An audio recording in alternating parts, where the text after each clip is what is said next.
What's up, everyone? What's up, everyone? What's up, everyone? Big up to everyone who's clocked in, and wow, I must say that I'm actually dumbstruck by the amount of people that were waiting. I came onto YouTube to see if everything was set up, if the plan that I had, if the thumbnail was good, and I was shocked to see that 80 people were waiting for the live stream to start. 80, and I said, you know what? Why wait for 25 more minutes? Let's get straight into it because these people are dying to see what this live stream, what this live match reaction will be about. And I'm joining with Tobago, but before I get into him, I'm lost for words. I honestly can't believe it.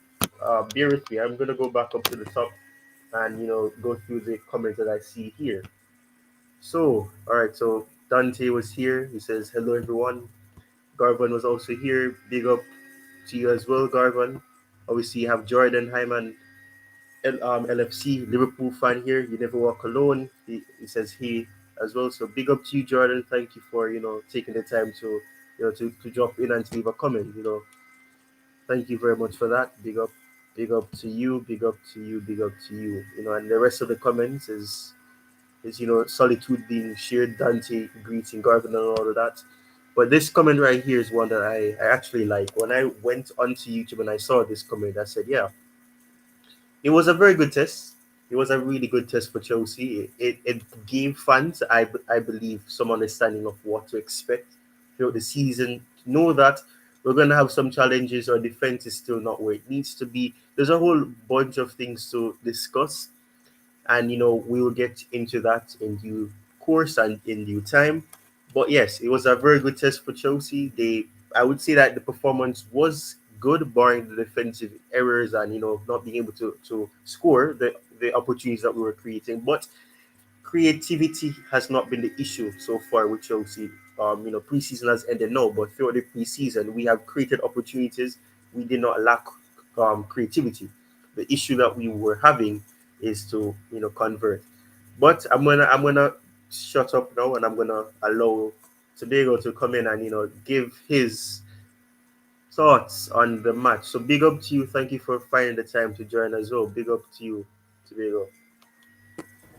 Yeah, big up, Ty. How are you? I'm okay. I was frustrated some parts of the game. I have to be honest. I was very frustrated. I was shouting at my TV a lot because I was saying, "Oh, the movement is so bad. Oh, why is Madueke trying to do 1-2 here?" Then every time I said Madueke let pass the ball, he was still getting the ball into the box, and he was doing some little footwork here and there, and he was getting away with it. So I have to say that he kind of silenced me in terms of the criticism that I was giving in this match particularly. So yeah, but I can't complain. It was a good watch. It would have been nice to have ended the preseason with a win, but I mean I don't like how Chelsea left it late because I had to change my thumbnail from narrow defeat for Chelsea to Chelsea score late. So I don't know. It is what it is. But it's a whole bunch of different things as well. So yeah. Yeah, yeah. Like to be honest, from my side, I think we created enough chances in order to win this game. But again, we keep on missing chances, chances after chance. Like Nkungu, I think he had two good chances. Guhi didn't have any chance. I think it was one that he missed and Soma guessed it. And Kolpama had chances also. Mudrik also. So, man, I'm tired of guys missing these chances. But again, I'm happy with our defense. It seems like we learned from our lesson. We didn't play high line today. We played very well. We played very deep, and it was good to see. But overall, like I said, I think in order to win games, we need to be clinical. That's the main issue we're having at the moment. And also, we don't have an aerial threat in the penalty area. I know Gu was there. Nicholas Jason came in, but you can see he's still raw. It didn't even impact in the game.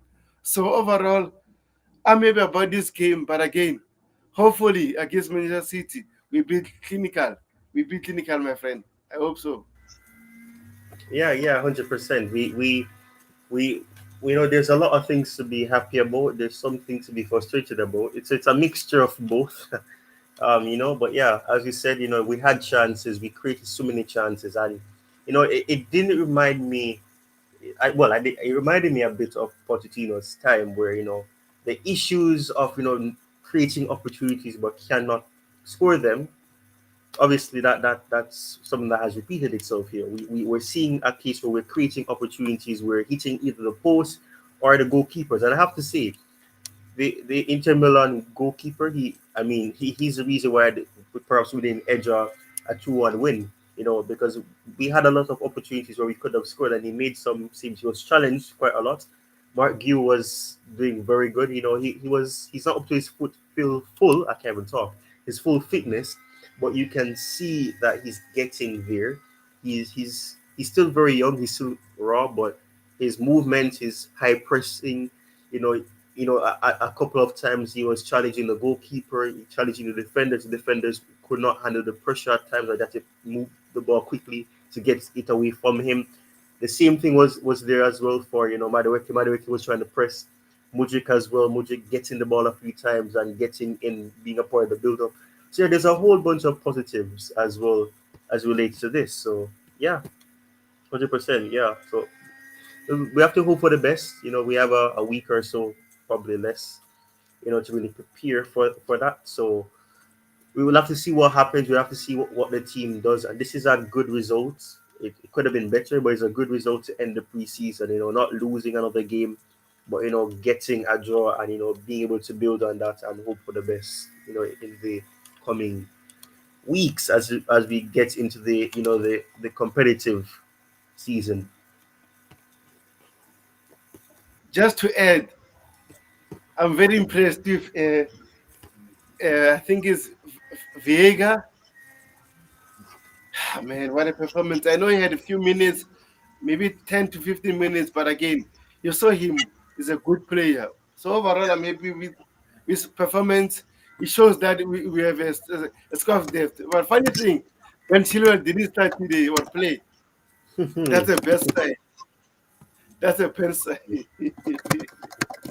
Yeah, yeah. I mean, we saw reports of that apparently Enzo Maresca has confirmed and has stated that Chilwell does not suit his system. It doesn't suit what he wants to do. So I guess in a sense, I mean, if that is actually the case, this match proved it. Kukurea starting in itself showed that he did not want to start Chilwell because he had Chilwell. It's not like Chilwell is nursing a little knock or anything. He could have played him, he was on the bench. But he decided to throw Kukurea in, who did not participate in preseason, with the team. So I don't know. Maybe that it's telling in itself the fact that he did not decide to start Chilwell and then bring Kukurea to get some minutes. He started him, and Kukurea in himself, he was making mistakes. He was also making some tackles, and he got a yellow card for it because he's not the sharpest, which is understandable. So that is one thing. But yeah, I mean, Chilwell not playing at all. Starting it, it's fine. It doesn't matter if you don't start. It's a preseason match, but not even playing. Other options coming on instead of him. It tells a lot. It really does say a lot.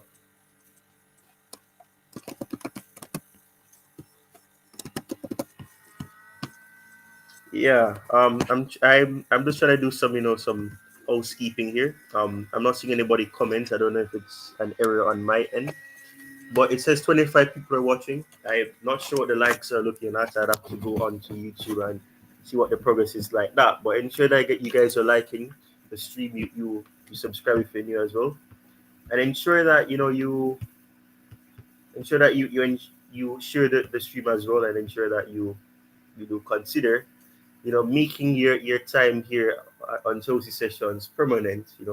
We it's a channel that we don't really do streams consistently, like for example my good friend here, the coolest shells, or other individuals who are on Chelsea perspective. We don't do streams like that. We do videos, mostly analytical videos, and I'm sticking to my roots, doing analytical match reaction, focusing on those little finer details. I know a lot of fans will be very disappointed as it relates to what's going on here as well. So, yeah. All right. So we have the blue board analysis here. Is saying big up as well. Big up to you. Big up to you. All right. So we're gonna look at the match statistics in full. I don't know if you guys can see it. Still trying to get accustomed to Restream. I suggested that I use Restream because it has better features, more features. So I opted to give it a try as well. So let me know if you guys are able to see. And we're also joined here by Tiger Beast. Okay, the a lot of people are joining now. So big up to you, Tiger Beast. Welcome to the stream as well. Let me just see if I can Big get up, this bro. up Big because I up. can't really see it myself. Yeah, I think that is probably better now. All right, so the stops So at should the I top. zoom in? Ty, it's fine. Or should I zoom You can zoom in if you want to, yeah. But I'm seeing it in? looks better now on my end. Yeah, I can see it better now. It's in full screen as well. So yeah. So it says double.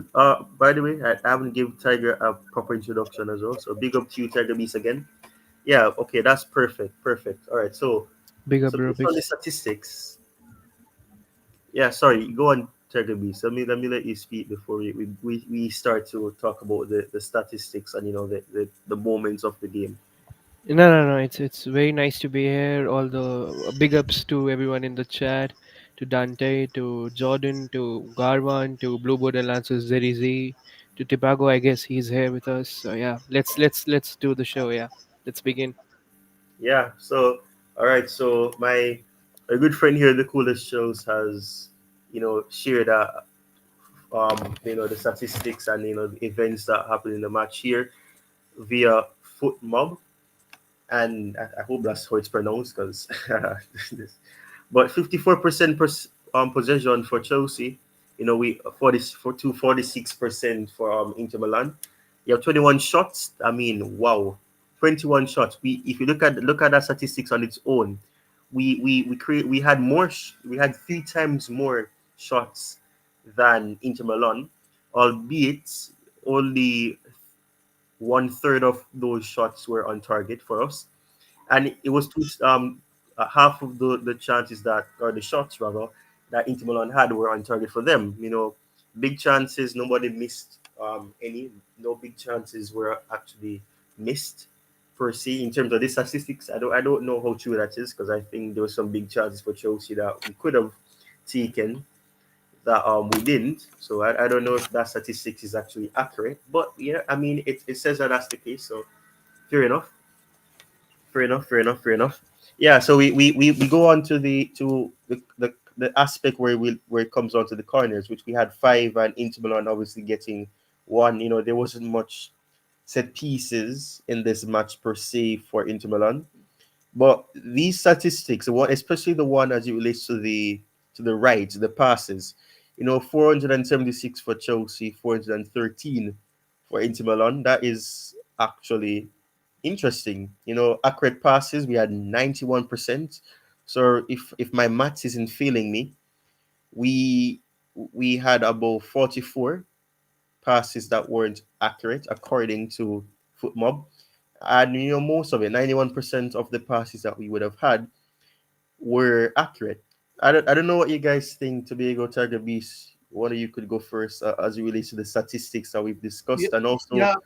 this. Personally, like I said, I think we created enough chances in order to score goals or to win this game. So today, personally, I would say this: as much as we complain about our defense from the first game until the Real Madrid game, today was all about our attack. Our attackers missed good chances today. I'm sorry. So if we had those chances, 21 shot on goal, and I think eight on target, or seven on target, which is actually is a good number. So we should have at least scored 3 or 4 goals. So I think our attack need to do more in terms of helping us winning games. So Tiger, what about you? Yeah, man. I mean, um, accurately described, I guess.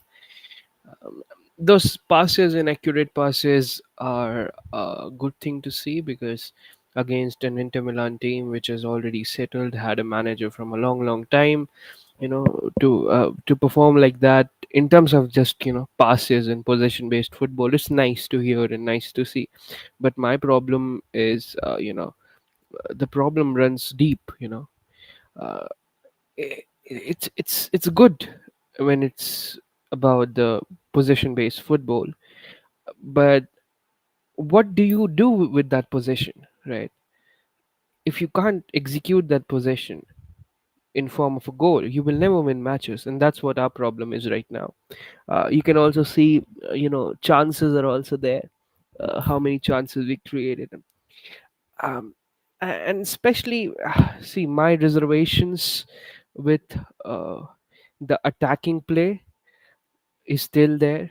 But I would just say that there is a standard, there is a philosophy, there is a tactics at play.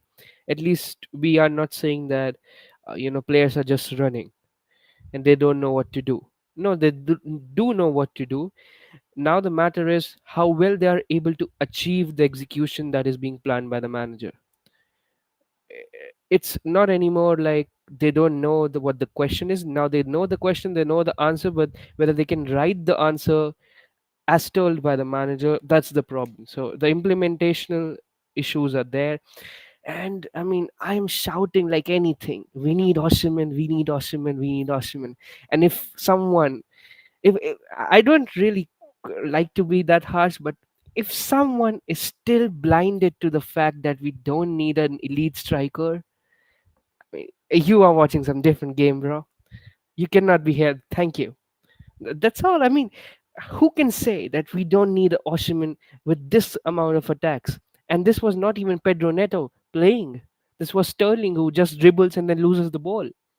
Well, he was playing well today. Mudrik also, I guess, played well today. So yeah, I mean, I'll talk that about further in the review. Let's move on to Zeri Z. Big up, brother. He's on here. But let's take his views. Yeah, as Tiger just said, Jerry Z is also here as well. So welcome, Jersey. Thank you for joining. Welcome to you as well. Now, what's your thoughts on the match? What are your thoughts on the statistics that are on the screen as well? If you can see them, let me know if you have to go back into full screen so that you can see it. Big up to you. Hello, to Beho and Tiger Beast. All the T's are here, right? All the T's. So, yeah, I can see that. The beautiful stream, great design and background. And yeah, I can see that. I'm very pleased with the performance. Very happy performance. In my opinion, we overperformed where we were, and a lot of positives. Um, Again, context matters because my expectation perhaps was low. So where I was coming from, I was very satisfied because I thought it will take us a long time to progress. We still have to, of course, progress. We still have to do a lot right, but I think there are signs which are very satisfying. We are creating chances, a lot of chances, more chances than we created under Pochettino, as I said in the preseason, even though we were invincible, but we are creating a lot of chances, which I cannot complain, right? And of course, the issues that are there, right, it will naturally take some time. You cannot expect them to be fixed overnight. As Tiger said, I do agree. We did have position. We did, you can say, to an extent, dominated the midfield. But if you see the Inter Milan, they had more tooth, up front. They could have also scored more goals. Yes, Marguerite's initial shot and also Nkunku could have scored. Uh, these things will always come along, right? That we should have done this or we had more opportunities, we should have grabbed that. And that is where I think uh, a lot of fans want Osimhen, right? Or a striker who can convert these chances because we have the pattern from last season.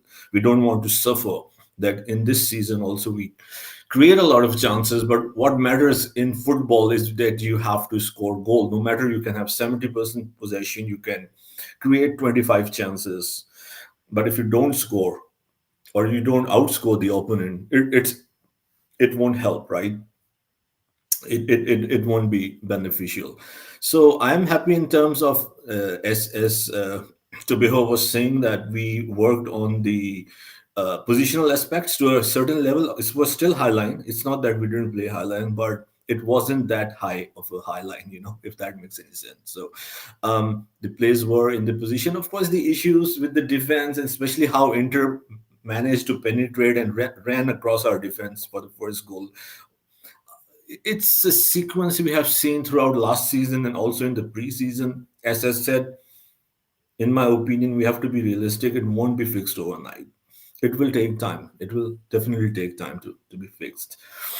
And we have some great performances. Enzo Fernandez, as a captain, I don't know. Different people have different opinions, so I don't want to go there. Maybe some people would say that he shouldn't be rewarded this soon after what he did. So I don't want to go into these talks, but if you remove those things, it was really good to see Enzo Fernandez getting the armband. Maybe he will be the captain in the absence of Reece James, I assume, starting against Manchester City. So that will be a huge call. So we created, as I said, a lot of chances. There were more patterns, and especially when Cole Palmer came back, I don't know if you guys realize or not, it really felt, at least to me, that the team lift up, the intensity lift up. He really bossed the right side. And it is very important. It shows how important it is when you have a player of the highest caliber, the body language, the other players. We can all resonate with that, when we have, like, we are playing in school, or we have different kind of a job or anything. And if someone comes that is really there of the highest level around us, it helps us to lift, So, yes, Madueke was also okay. I mean, I won't say that anyone was really bad. Of course, the defensive shape at times was questionable. Lack of finishing was questionable. Modric, I was listening to one of the platform just after the game, and they were saying that Modric had a great game. I would personally disagree. I can say that he had a decent game. I don't think so that he had a great game. So look, overall, this thing is the same. We did dominate. We created a lot of chances. We had a better performance. We sustained well in this game. And yes, if we go back to ifs and buts, we should have won this game. So I am satisfied, of course, with Palmer and Kukurea. Sorry, how can I forget Kukurea? Kukurea was really good, I think, in the first half. And so I think with more, you can say both Kukurea, Palmer, they played the first game after Euros. So it will really help the team. Don't forget Neto. He will be of great assist, because all our chances are created from the wings. Not all, like most of them, because we are not creating from the middle. So I'm not really bothered, or I don't have concerns about our attack or midfield. The defense is a concern, and I think we will, you know, uh, I believe this will continue, in my opinion, for at least a month or two. I hope it will be sorted out soon. The soon this will be sorted out, the better for us to achieve, either it's a top four or win a cup this season.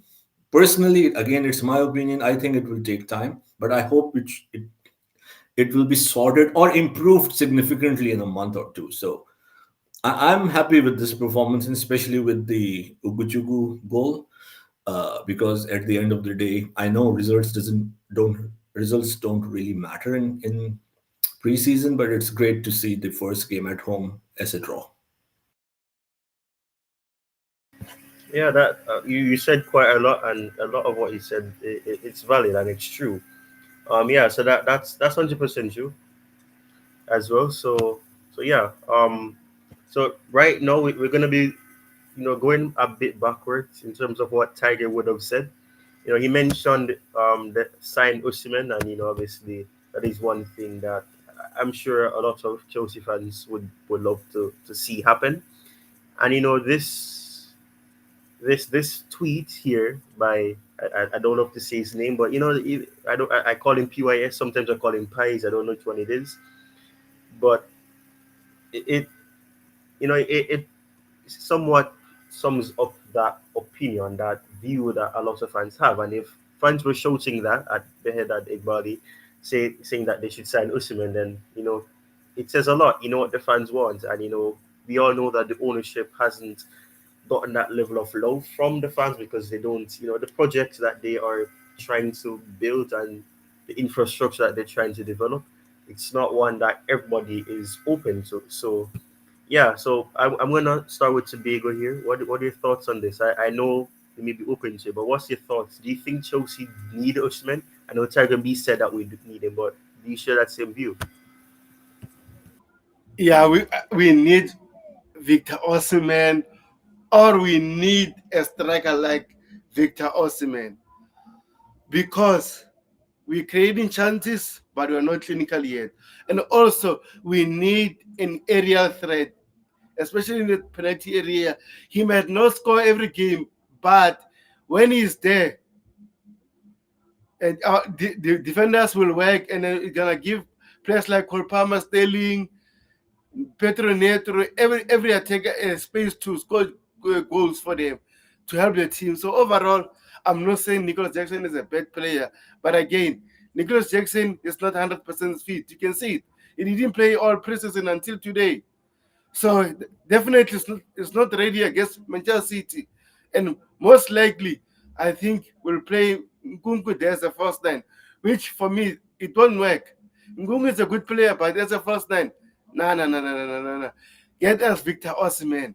Because what we need to do is agree personal terms with Nkunku and then go to Napoli. Okay, Nkunku, sorry, Victor Osimhen, guys, sorry. We need to agree personal terms with Victor Osimhen. Then go to Napoli. Okay, we give you Lukaku, and then we get Victor Osimhen with an obligation to buy. We don't need to buy him right now. We can buy him next season, but we can agree to a loan with an obligation to buy. Then I'm very happy. Then everyone is happy because let's be honest, we have so many potential players in our team, and sometimes when we look at our performance, we need quality players. We need people that are ready. So I hope it's okay. We secure this deal by the end of the transfer window, guys. That's my opinion for now. Yeah, fair enough, fair enough. If it's okay with Tiger, I'm gonna go to Jersey because I know he shared his views Hundred on percent, hundred Osimhen. percent. Yeah, so I'll give the floor to Jerry to share his thoughts on Osimhen and what he thinks. Does he think that Chelsea should sign him? Does he think that he's the ideal option to fix or to assist the issues that we would have seen, in this match where we couldn't convert our chances? So over to you, Jerry.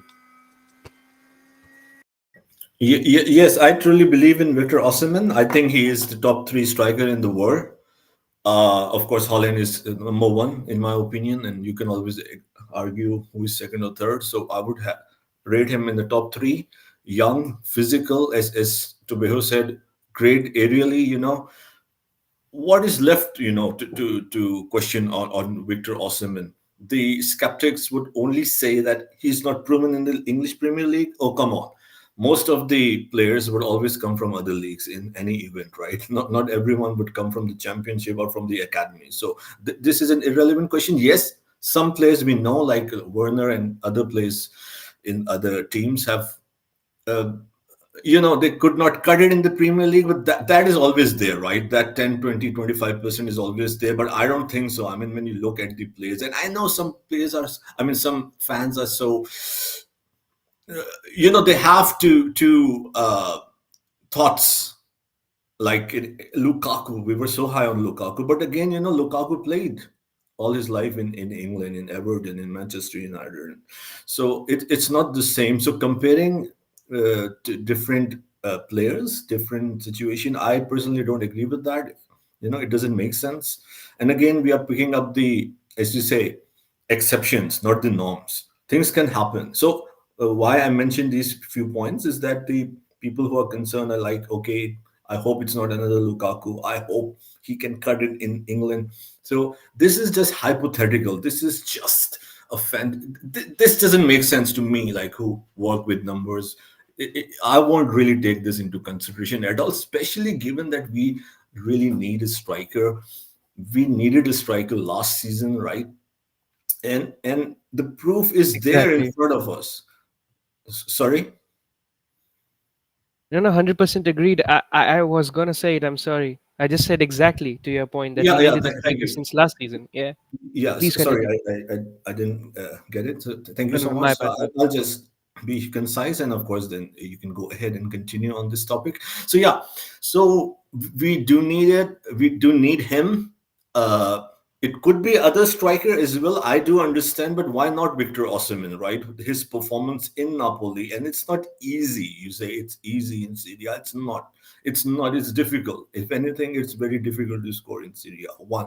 Number two, that he has also played in Champions League. He has proven in the Champions League.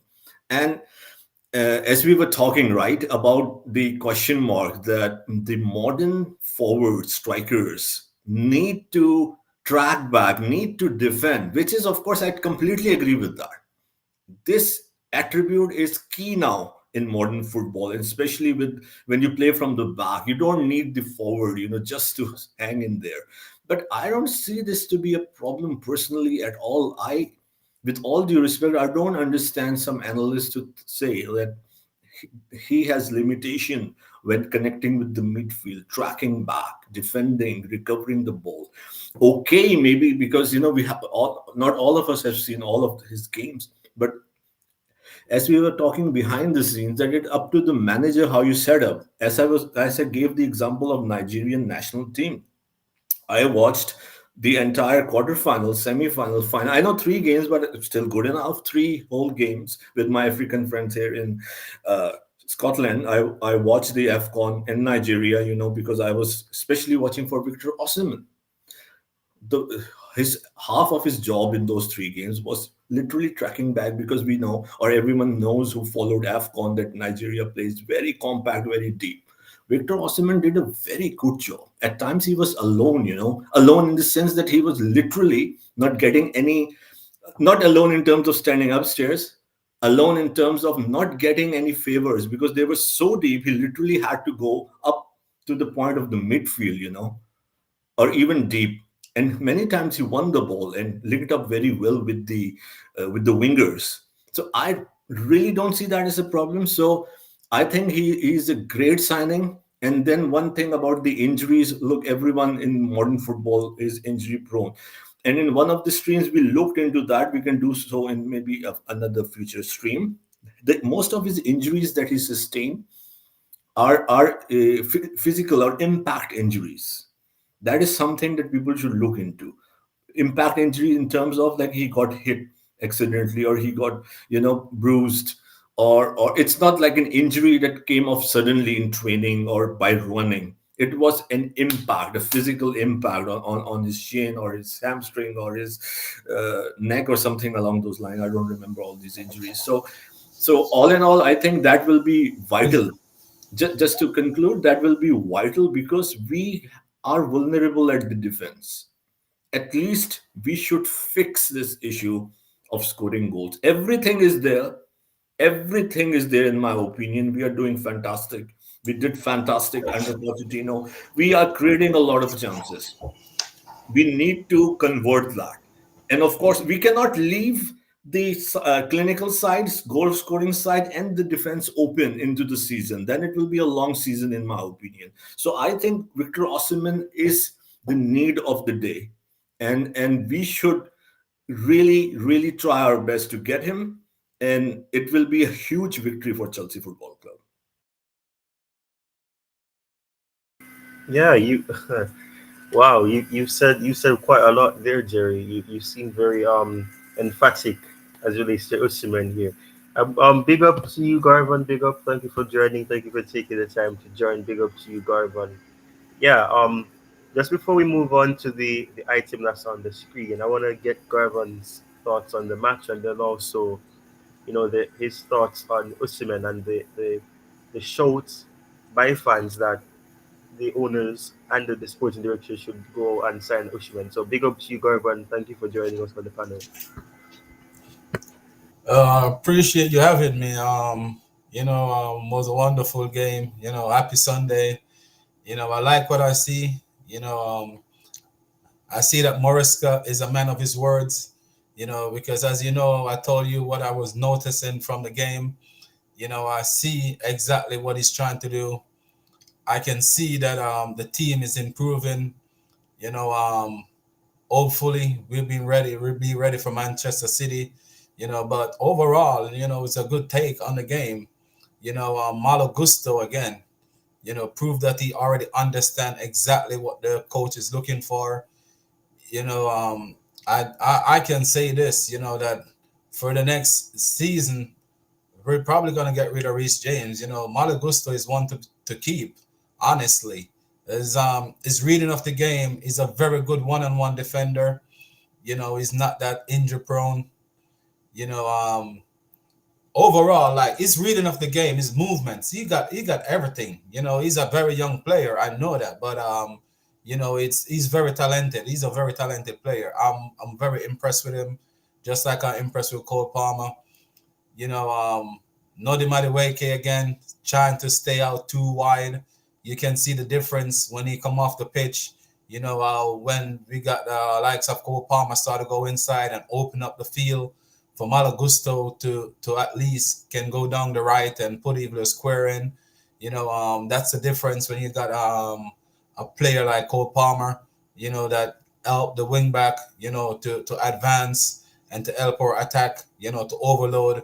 So it's a good look so far, to be quite honest, that I see the result probably not what everyone was expecting, because everyone expecting a win. But I always say this: preseason is to work on your tactics, is to work on your player fitness, and stuff like those. And I see all these players that have the long term injury. I can see exactly they come back. I can see a little bit of fitness is getting there. At least they get some match fitness, because that's key, especially for Lavia and then Kuku, because they really need it, and especially for Fana.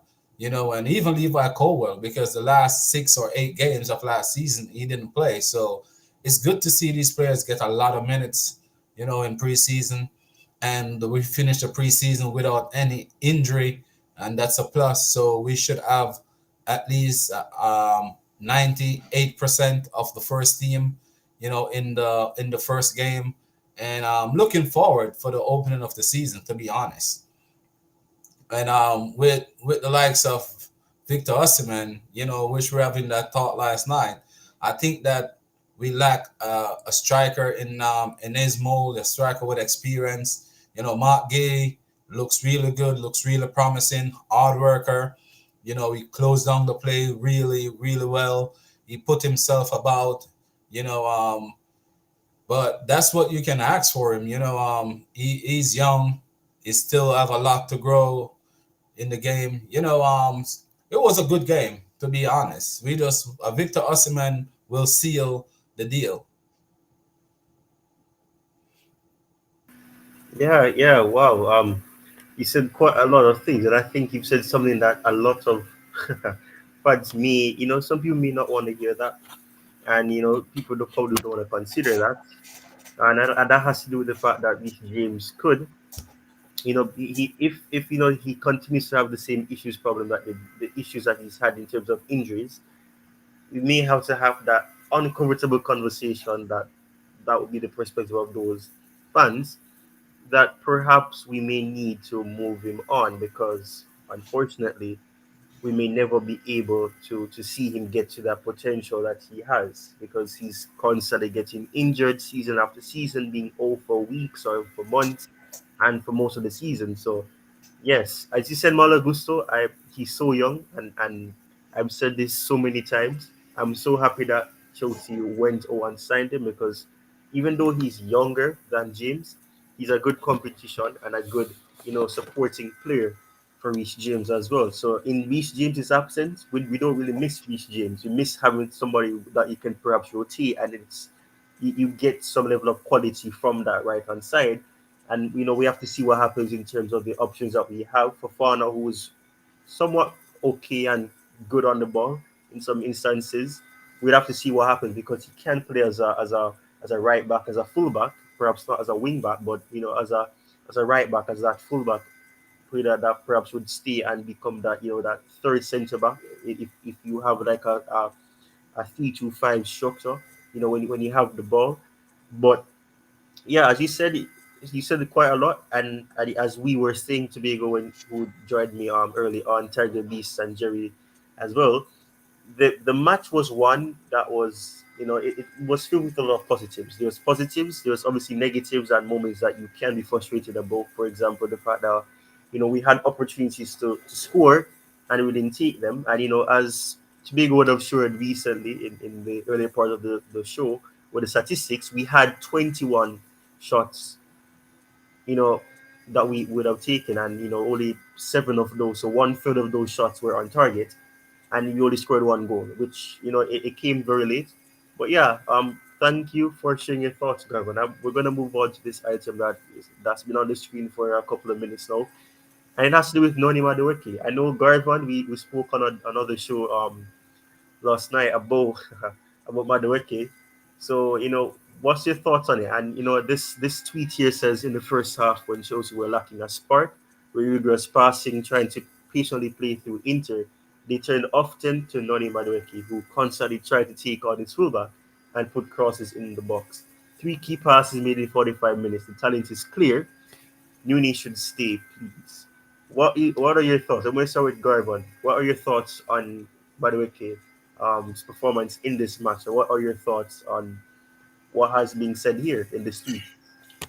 Um, my biggest take on Nodi Madueke, I'm gonna give the same energy because a man only good enough for what he shows. What he shows is character, and Nodi Madueke for me, he's not the will. He's not should I put it that he's not William, he's not Pedro, and for me, he already put himself as a superstar. Like I don't like his attitude, to be quite honest. I see it live in living colors, and his attitude is really stink. I don't like it.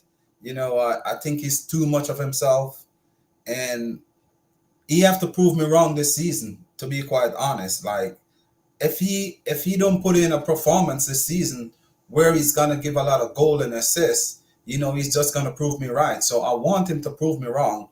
To be honest, none of Madueke, he don't work hard enough off the ball for me.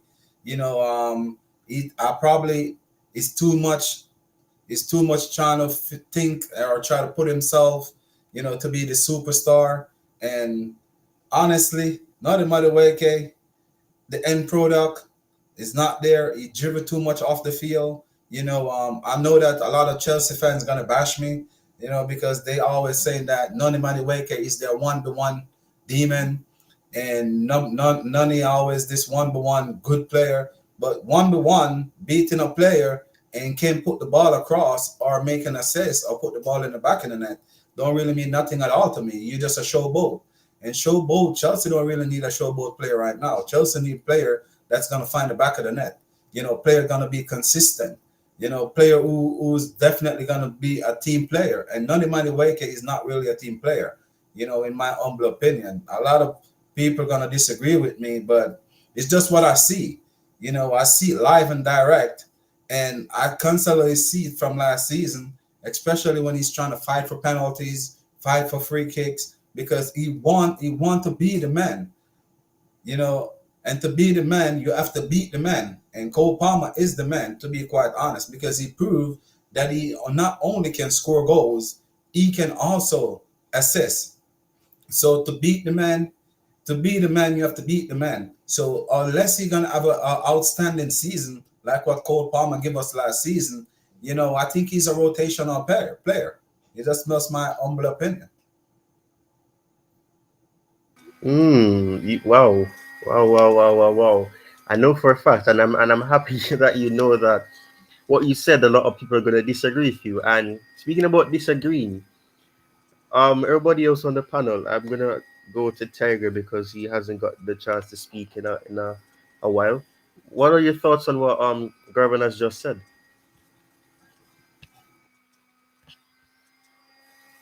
Yeah, I mean,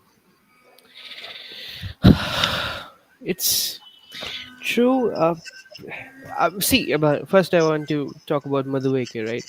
I personally think this whole comment about from PYS about Madueke is more like saving grace. I'm not saying Madueke is not good. I guess last season Madueke was one of the forwards who was actually saving the team, scoring goals, doing assists. So I guess that's a very big plus point for Madueke. But the thing is, you know, Madueke and Mudrik both are very raw. Madueke and Mudrik both lose possession sometimes. And for a club like Chelsea, like as we assume Chelsea are, top six club, they are not the starters, right? If you have an option of starting Madueke or Cole Palmer, you will always start Cole Palmer on the right. So that becomes a problem in the long run, and even in the continental competitions when you go in the UCL or something. So maybe it's not uh, a very long term project with Madueke, and that's why there were reports as well that Chelsea is not ready to sell Madueke, but if offers come in, they would be tempted to. And that's where the problem is. There are some players who you cannot sell because they are so good, and then there are some players who are just okay. They're doing their job, yes. They're performing well, yes, but they are not top of the class players. And I guess that can be a view of saying it, but right now on the right we don't have options, and the best option we have is Palmer and Madueke. So that becomes sort of the situation over Madueke. He has been really good. He has that in lack intent, but it's not consistent. And he's a raw talent, right? He's not some 29 30-year old winger who is set in the Premier League and who is dominating the Premier League every now and then. And we shouldn't expect the same from him. He's a winger. He's a young winger who is growing in, becoming and showing off his talents. So it will take time for him. But the problem is that with Madueke, you cannot expect him to perform, a 7 on 10 every week in and out. And that in the long run is a problem, because when you have Palmer on the bench or Palmer ready to play, Madueke would never start in at least my Chelsea 11. I guess in uh, most of the panels Chelsea 11, Madueke won't deserve a starting 11 if you have already Palmer on the right hand side. So that becomes a problem. It's just about Madueke and Mudrik. I guess they are on the same boat. They have a lot of talent, but they are raw. Madueke is slightly better than Mudrik, but yeah, it's just a long road ahead of to both of them. And what else? I mean, our forward line is only better with them, but if they are, if they if we are adding a elite striker to it, I guess all these wingers and their contributions also then make sense, and that's why I'm so hell bent on Oshiman.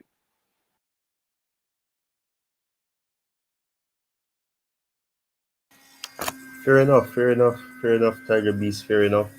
Um, I'm gonna go up to Tobago. What are your thoughts on Madueke? What do you agree with what Garvin said? Do you agree with the sentiment that Tiger Beast shared? What are your opinions? Personally, I will say this on Noni Madueke. I think Noni at the moment, man, it's not that ready. But again, like I said it, in my previous stream, likes of Noni and Mudrik, they will they will develop playing in the conference league so that they can build their game there until they go to the first team to be their main man. At the moment, I'm not seeing enough from Noni Madueke. You can see his creating chances. Yeah, we're happy about it. But are they good enough? We're not sure yet.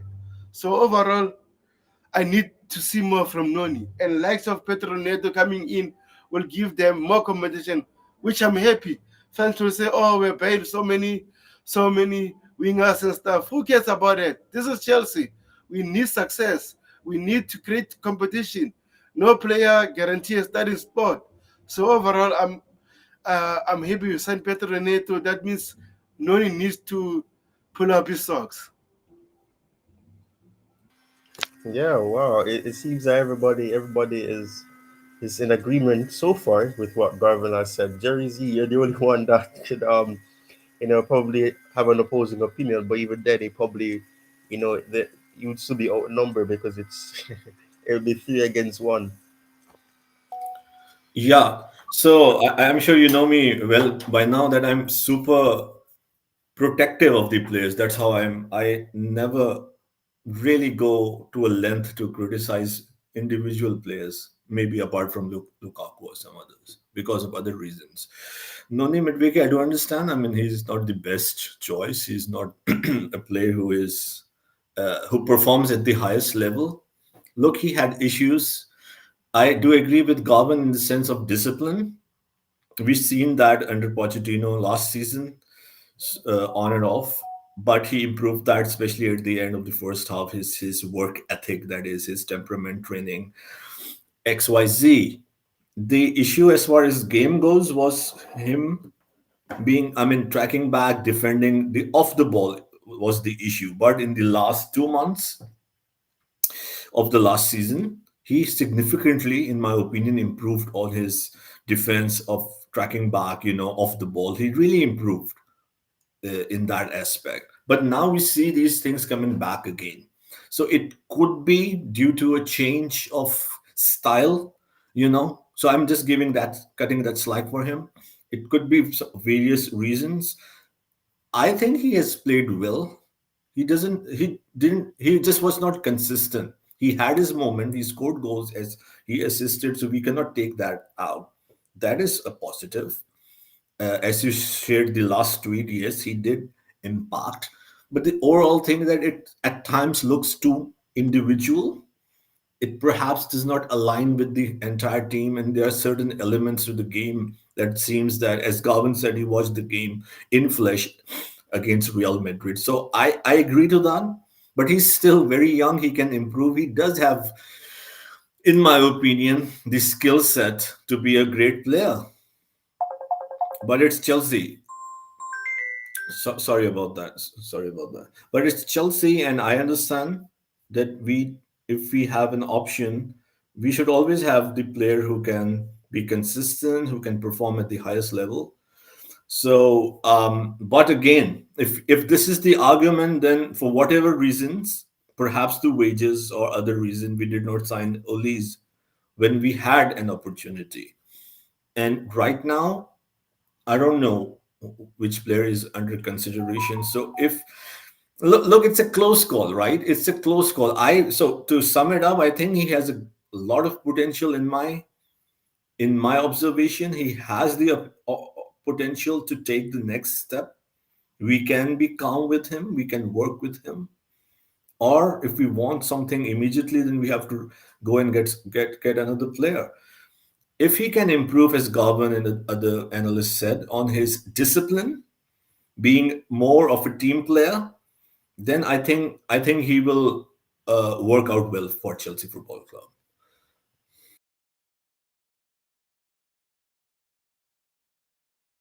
Very interesting. It appears everybody, share similar views in terms of Madueke. Madueke needing to step up so a bit more. His decision making, in my opinion, has always been an issue and something that has frustrated me, as I would have shared to Bigger in the beginning.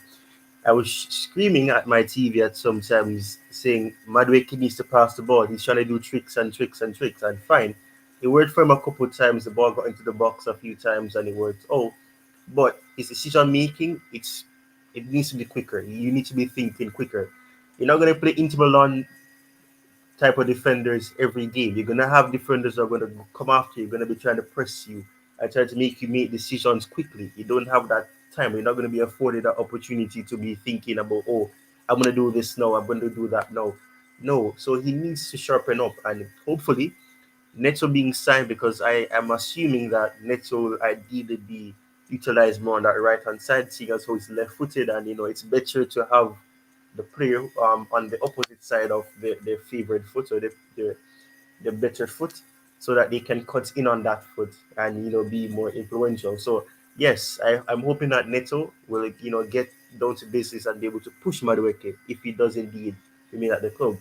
Now, this next item, and I wanted to go back up to what Indefinite says right here about I want to prioritize a centre back over Ushiman at this point because, yes, throughout the entirety of the preseason, I believe a lot of people can say that I that we've seen a situation where the midfield is somewhat good enough, or it appears to be positive.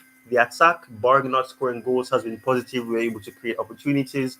We see new signings being positive, or the players that would have been hampered by injuries performing good. But the defense has been disconnected. It's been disjointed. We're being beaten by passes. The high line being an issue, but I want to start here with Garvan. The tweet here, I don't know. Um, Pies or PYS is gonna have to start paying because I'm promoting his Twitter right now.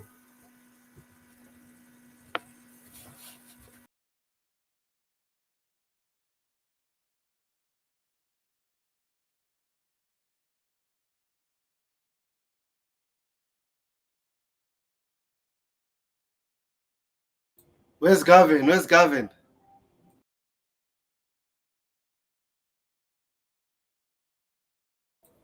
Can everyone hear me? Yes, I can hear you, Tubeho. I don't know. Ty, are you there? Seems like we lost Gavin and Ty. I'm not sure. Tubeho, then you go ahead, please. You can continue. Yeah, like, man, I said it before. I'm very impressed with Renato Viega's performance. You can see he's passionate about playing football. He's solid and he defends with 100%. And the way I think he brought two chances from Inter Milan in the second half. Ah, man, what a player! I thought I think we need to keep him. And also, like you can see now clearly, Benchimera is not playing.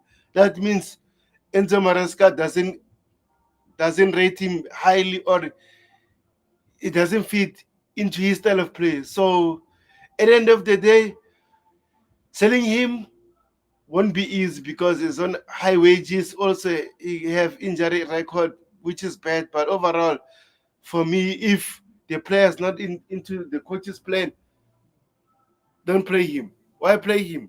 Play Renato Vega. Man, what a player. I loved watching him. I don't know about you, bro. Did you enjoy watching him? Yeah, I mean, it was really great, a breath of fresh air. I know it's just the first time we saw him, so I don't want to get too excited, but I think he has the attributes, the skill set, and especially the enthusiasm, and he's really good on the ball. That's a great thing. So yes, I am excited. I'm very excited. We do have a lot of options, right?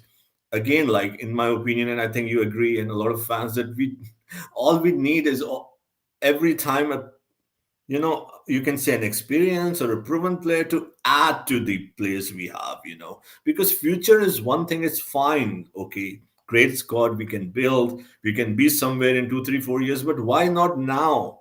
Why not now? Life and football is about now. Either it's an Osimhen or some key signing, go for it, right? I think Chelsea are not too far away. And this is the frustration that comes in to a large section of the fan base, knowing that, we can be there. So let's hope still 3 weeks, sorry, 20 days, yeah, almost 3 weeks left for the transfer market to finish. So, Tubeho, what's your thoughts on until. Oh, okay. Okay, ties back. So I was just asking, like, if you want to give your opinion on Enzo Fernandez, given the armband, and perhaps I think he will be the captain against Man City next weekend. Yeah, not personally. Enzo Maresca said that Enzo Fernandez will be one of his vice captains. So I'm not sure whether after Enzo Fernandez who will be the captain. But again, since Enzo is one of our longest saving squad player in terms of this group, I think he deserves an unbelt, regardless of what happened during Argentina.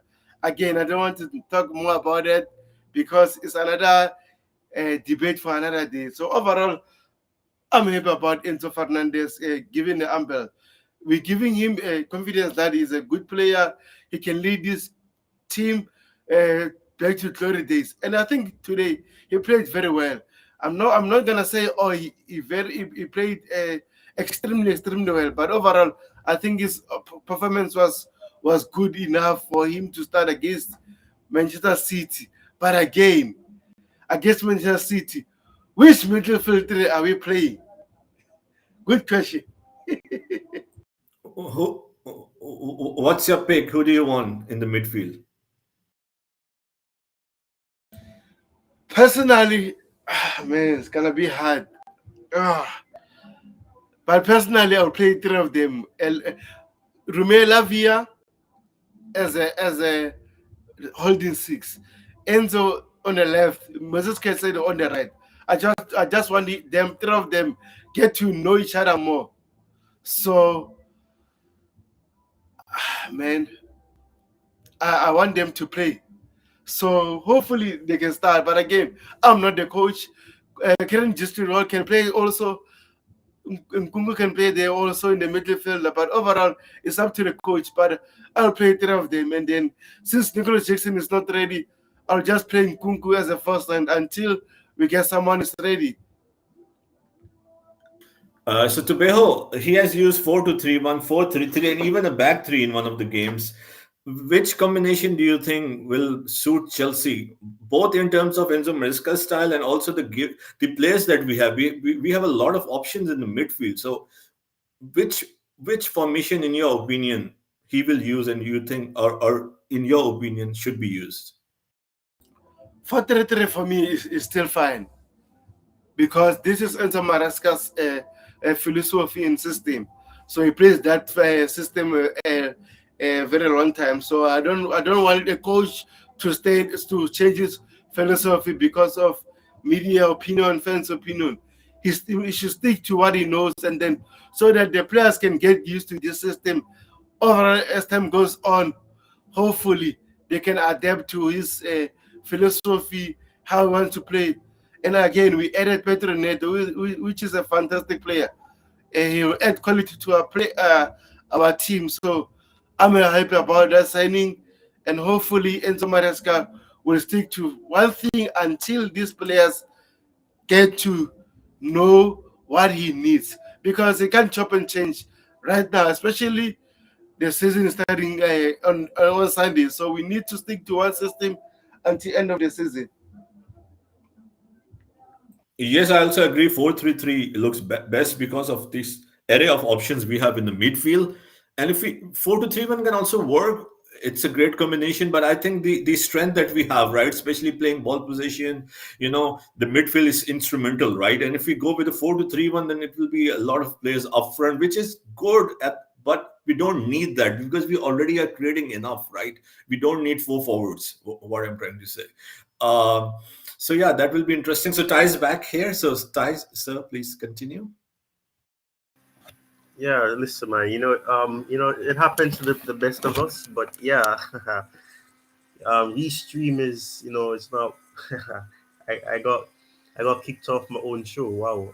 Restream doesn't like me. I guess it's saying that, oh, you should have been using me a long time ago. So I guess I'm gonna bump you off your own show. But yeah, I would thank you guys for holding down the fort in my absence. But yeah, good conversation, and I saw him definitely. He gave a good comment here. Everything looks disjointed indeed. 100% that is the truth, and as we would have discussed in terms of Renato Vega, and the fact that he wouldn't may or end up Kukurea, pushing Kukurea to get to the other level, because it's a situation where as we would have mentioned, as Tobago mentioned earlier in the show, the situation is that Chilwell does look like he's in the good books with Inter Milan, not because they had a falling or whatever, but it's somewhat of the situation where perhaps his way of approaching games, Chilwell probably doesn't suit it. So having somebody that can still push Kukurea, and considering the fact that we didn't necessarily have Chilwell in odd matches last season to really compete with Kukurea, we have a situation now where a player who can play as a fullback is also there. A player that is very tall. I believe he's taller than most of the centre backs that we have. So his height should be one that comes in handy as well. But yeah, I'm gonna do one last check in to see if Garvin is back. Garvin, are you there?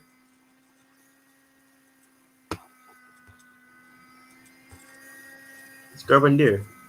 I think JC had Gavin. JC on the Ah, chat had Gavin. yeah, it looks like it, man. It No, looks like it. I'm here. Everything's I'm going here. weird. No. I'm here. Oh, you're here. That's Yeah, you strange. mute me. You mute me, and when you're gonna hand mute me, that's when you go out. So I couldn't say nothing. I just have to wait until you get back. Oh, okay, okay, right. Because there was, sorry about that, man. There was some feedback, so I had to click mute, but I didn't know it was going to prevent you from unmuting. Wow, that's crazy. Restream there's a lot to learn from Restream, but it is a learning process. You learn something every day. So yeah, that's my bad then. Sorry about that, Garvan. Oh yeah, that's fine. With Vega, for me, he's a very humble player. He's very determined. Hard worker. So all the research that I do on him, you can see that a player really want to achieve something out of the game. He's coming from a professional background because his dad was a professional player. So that's why he can speak so many different language because he do a lot of traveling. So it wouldn't. I don't think it's gonna take him that long to settle in because he said he used to that environment to go back and forth because of his dad playing in Morocco and Portugal and many different countries. So it'd be good. He's a good asset to the team. I think in the future, he's gonna take over from Cucurella. I think Ben Chilwell. We all can see that if Chelsea gets a good offer for him, he's gone. The same thing I think with probably Raheem Sterling and even Noni Madueke. I think that all those players are up for sale if the right price come in.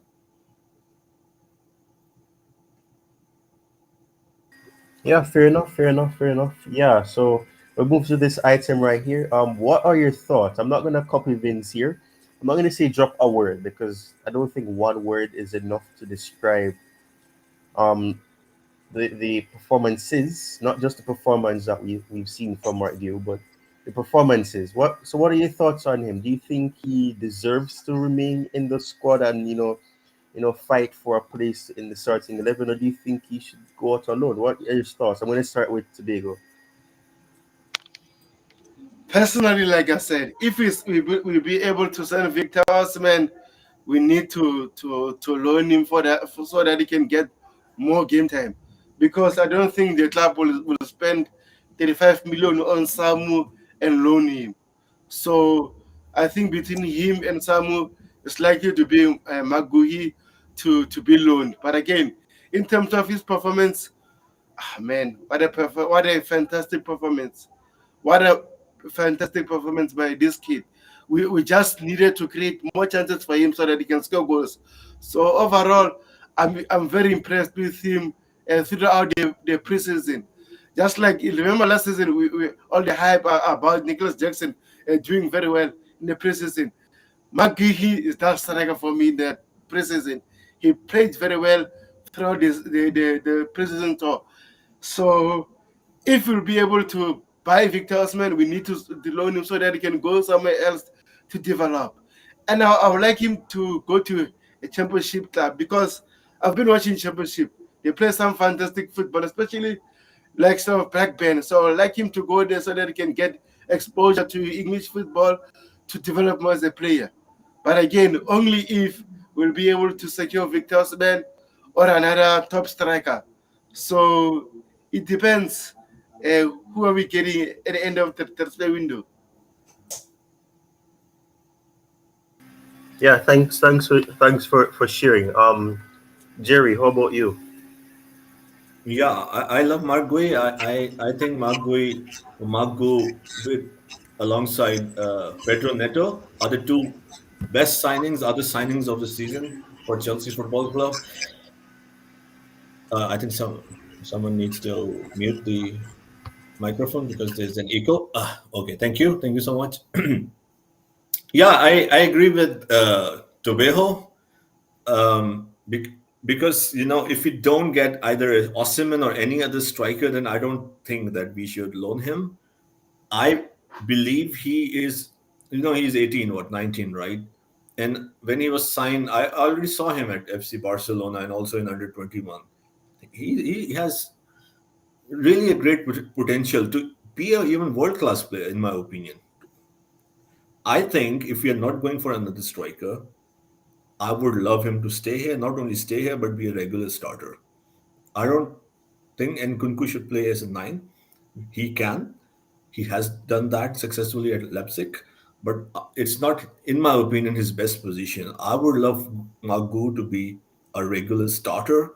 If this is really about the process and the rebuild, then use these players. Use these players. I'm all fine. I'm all power to it. Then play these players, right? Use them. Yes, if we get Osimhen or any other striker, then for sure you can loan him for the betterment of his advancement to learn, do learn his traits in different environments. So, but if we still loan him and we don't sign another striker, then that won't be a good case in my opinion. So yes, we do have Magu. We have another striker that we sign, and Kunku, who can always play as a number nine. So personally, I think Magu is the future, and it really depends how the club use him. I think he can be a great for Chelsea Football Club.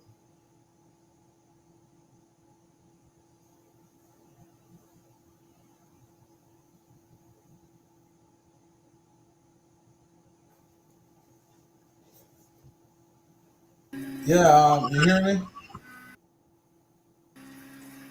Okay, yeah, I want to make sure I was mute again. Yeah, Mark Gill, I like his work rate. I like his fighting spirit. That's all I can ask for from Chelsea player. Is to put everything on the pitch. Leave it all out there when you put on that shirt. you know and for me, I know that I understand what Tobago was saying. I understand what Jersey is saying. I wouldn't, even if I sign a striker, to be honest, I wouldn't send him out on loan. I would keep him in the squad, to train with the squad, because these Chelsea Football Club gonna do a lot of behind door games and stuff. So I think that he's one to stay around. The FA Cup, the League Cup, even the European Cup competition that we're gonna play. We got a lot of games. So I would want that keep him around so he can familiarize himself with his teammates. Even if we get Osimhen, he can learn off Osimhen because he is a striker for the future. He got the potential. You can see that he's very determined. So I would keep him around the squad, to gel with the squad, and hopefully by next season, if it's a loan, we get Luke. Not, I was gonna say Lukaku. I can't wait to hear that player is no longer with Chelsea. Osimhen, and yeah, so he can learn off Osimhen, and if it's a loan for Osimhen, he can step in next season to be the focal point of the team. It's not every player you have to send out on loan to gain experience. And once the player got a mindset, that they're gonna wait until their opportunity arrive. They're gonna grab it with both hands. I think that this is one we can keep in the squad. Yeah, fair enough, fair enough. Thank you guys for sharing your thoughts. Yeah, we move on to this, which I think a lot of people went crazy as relates to the fact that of the way that Neto was unveiled. But well, I know you guys. We kind of touched on Pedro Neto, joining the club now, and hoping that he can come good, and injuries not being an issue for him. But yes, we saw Pedro Neto getting unveiled, and I think he probably went under the wraps because of the match, and it was during the match, and Chelsea were obviously losing, and the match wasn't sweet as it could be. So obviously the unveiling perhaps wasn't as exciting as it would have been if it had happened just before the game. Obviously, there was instances such as the fact that he was seen, he was in the the what's that called again? Is it the rector box? I don't remember what the correct terminology for it at Stamford Bridge is, but he was in that area as well, alongside the sporting directors, and apparently his agent was also there as well. So, you know, what are your thoughts once more? We can probably, you know, unravel the situation as relates to Neto joining the club. So, um, where do you see him fitting in? As the tweet says here, where do you see him fitting in at Chelsea? I'm going to start with Jerry. Yeah, as I said, the two of the best signings, Mark Gui and Pedro Neto. I think he will add a lot. His play, creating chances.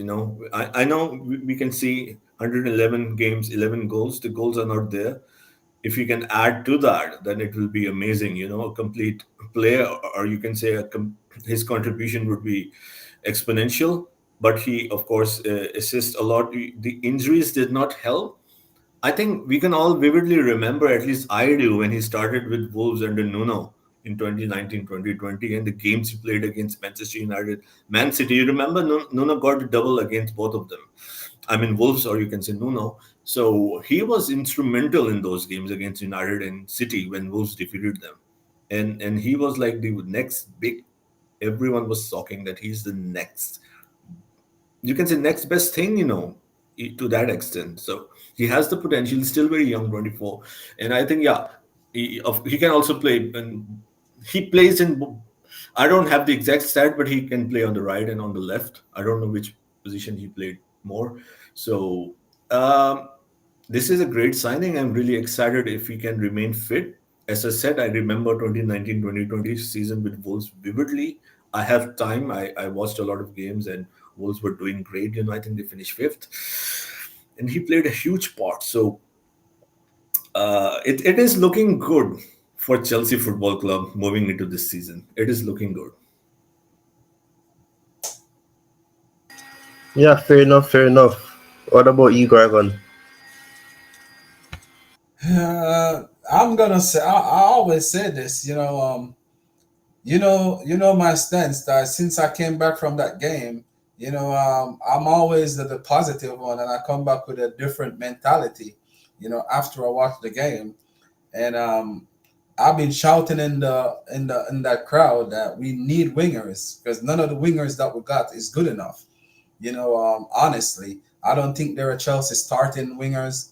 The level that Chelsea need to be. I don't think the wingers that we got is, that type. And I think this man lift it up a level, of the rest that we got. So this is an excellent signing.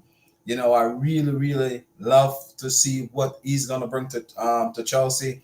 The assists, the way how we play, gonna open up a lot of space. It's not only just his assists and his skill or the way how we play, definitely gonna open up spaces for other players. And that's what we're not getting from the rest of wingers that we got. Especially when you got Modric want to stay wide, Nani Madueke can want to stay wide. That tend to make you easy to get marked out of the game and easily for the opponent to break up your plays because that player gonna stay out wide at all times. But what this player bring, his movements, you're gonna have the defense line always have to keep track of him because he's a player that keep moving, similar like Cole Palmer. So that's the difference that with this winger. So this is a big plus for me right now. I will go for Joe Felix, to go on the left with him on the right, and probably Cole Palmer in one of the 10 and Kuku against some of those smaller teams, low block. What a forward line! That would be magnificent in my behalf. We still need another winger though. We need a left winger because as I said, my take on Modric, he's out there in a wilderness. I don't think that no one can find him. No one can give him that confidence. He's gonna have to find a way how to find it. I think he should get a loan in the championship or a mid-table team where we're gonna get game week in and week out to find himself. But he's a shadow, to be quite honest. So we definitely want this signing. This signing is a big, massive for what we're gonna do next season.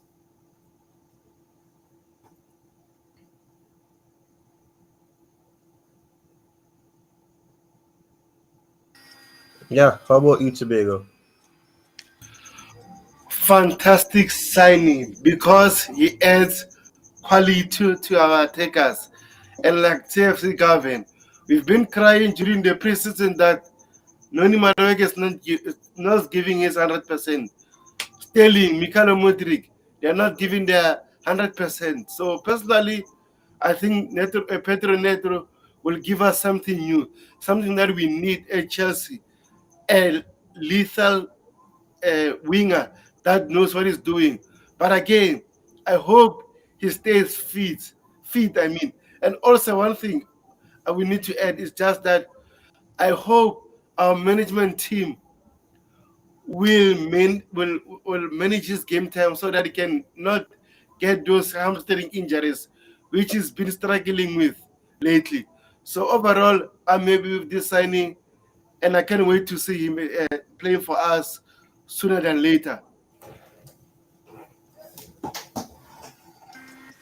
Thank you very much for that as well. Now, this is a very interesting question here from Indefinite. So I'm gonna start with you know with who? Okay, I'm gonna start with Jerry. What type of time frame do you have in mind for this team to be cohesive? He thinks it takes a minimum 18 months. What do you think, Jerry? I know you're very vocal about the the how long it will take for for the team to really buy into or bid in under Enzo Maresca. So I'm gonna start with you, Jerry, because I know you may have a lot to say No, no, about. no, no, not really. No, I'm all positive, all guns blazing. Look, I said that it will take a long time for us to win Premier League, the Premier League, and I repeated the Premier League, and that I even when I criticized the appointment, I said we can win the FA Cup, we can finish top four, we can do that this year. Next year, we can win more cups, we can sustain top four. As a Chelsea fan or as a person who would like to win in life or would always think about the best, Premier League, Champions League for me is the success we are talking about. So it's a great question, but I mean, it needs further explanation exactly what he means for the team to be cohesive. I think it could take 6 months, but for the team to be consistent and be perform at the level of Manchester City and Arsenal, I think it will take two years, in my opinion. I mean, to go to that level, I just want to be clear. It will take 2 years if we keep on progressing under Enzo Maresca. Uh, so, in short, what I'm saying that at least it will take 2 years for us to compete for the Premier League title. Yeah, that's my opinion. That's very interesting. What about you, Tobago? It says for the panel, what type of time frame do you have in mind for this team to be cohesive? Think it will take a minimum 18 months plus. Nah, nah, nah, nah, nah, nah. I think personally 18 months is too much because, like I said, this fan base is not patient enough. So we can use 18 months with this fan base. And the Maresca will be out by then. So overall, I think this might take 2 to 3 months during the season to for the players to gel. So I hope I hope it takes 2 to 3 months, not more than that, because we need results. We need to go back to the Champions League spot. We need to challenge for titles. So we can't wait another 18 months after 2 seasons. The first season under this ownership was boring, was extremely bad. And the following season started slowly and then we end up very good. So we need a progression from our previous 2 seasons. So personally, I don't think we'll take 8 months, 18 months. I mean, it might take 2 to 3 months. But again, the question mark is this: who are we going to sign next? Is going to be a striker that we want or not? If we are not gonna sign Victor Osimhen, then yeah, it's going to take a while because we are creating chances. Creating chances is not the issue at the moment. The issue is that we are not taking them. So we need to fix that area ASAP before the transfer window closes. So overall, I'll say this: if you get Victor Osimhen, I don't think we'll take a lot. But if you don't get him, it will take a while. So we'll wait and see, guys. So Jerry, what is your thoughts about what I've been saying? No, no, I agree. I think we can be cohesive, or if it means, right, that the question means that how long will it take for us to find the patterns or the consistency of being sustainable to perform, to compete, without saying that you're winning the Premier League, because that's a tall ask, right? So I think, yeah, three to four, 5 months, in my opinion, 3 to 4, 5 months, in my opinion. And then we can sustain, like improve, be consistent with the results. I agree with you, Tobeho. But if again, this question is open ended, right? But again, if the point is that how long will it take for us? Look, for first of all, no one can say for sure, right? But how long will it take for us to be a Man City or where Arsenal is right now?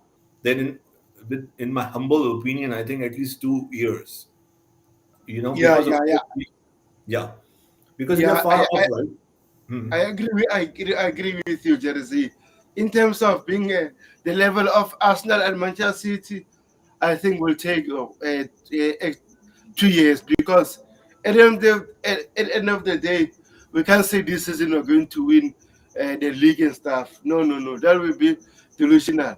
We, but one thing the owners need to do in order for this club to be successful, as much as we're going to perform good or bad this season, I know we're going to have bad games, I know we're going to have good games, but they need to stick to one manager, regardless what their fans are saying.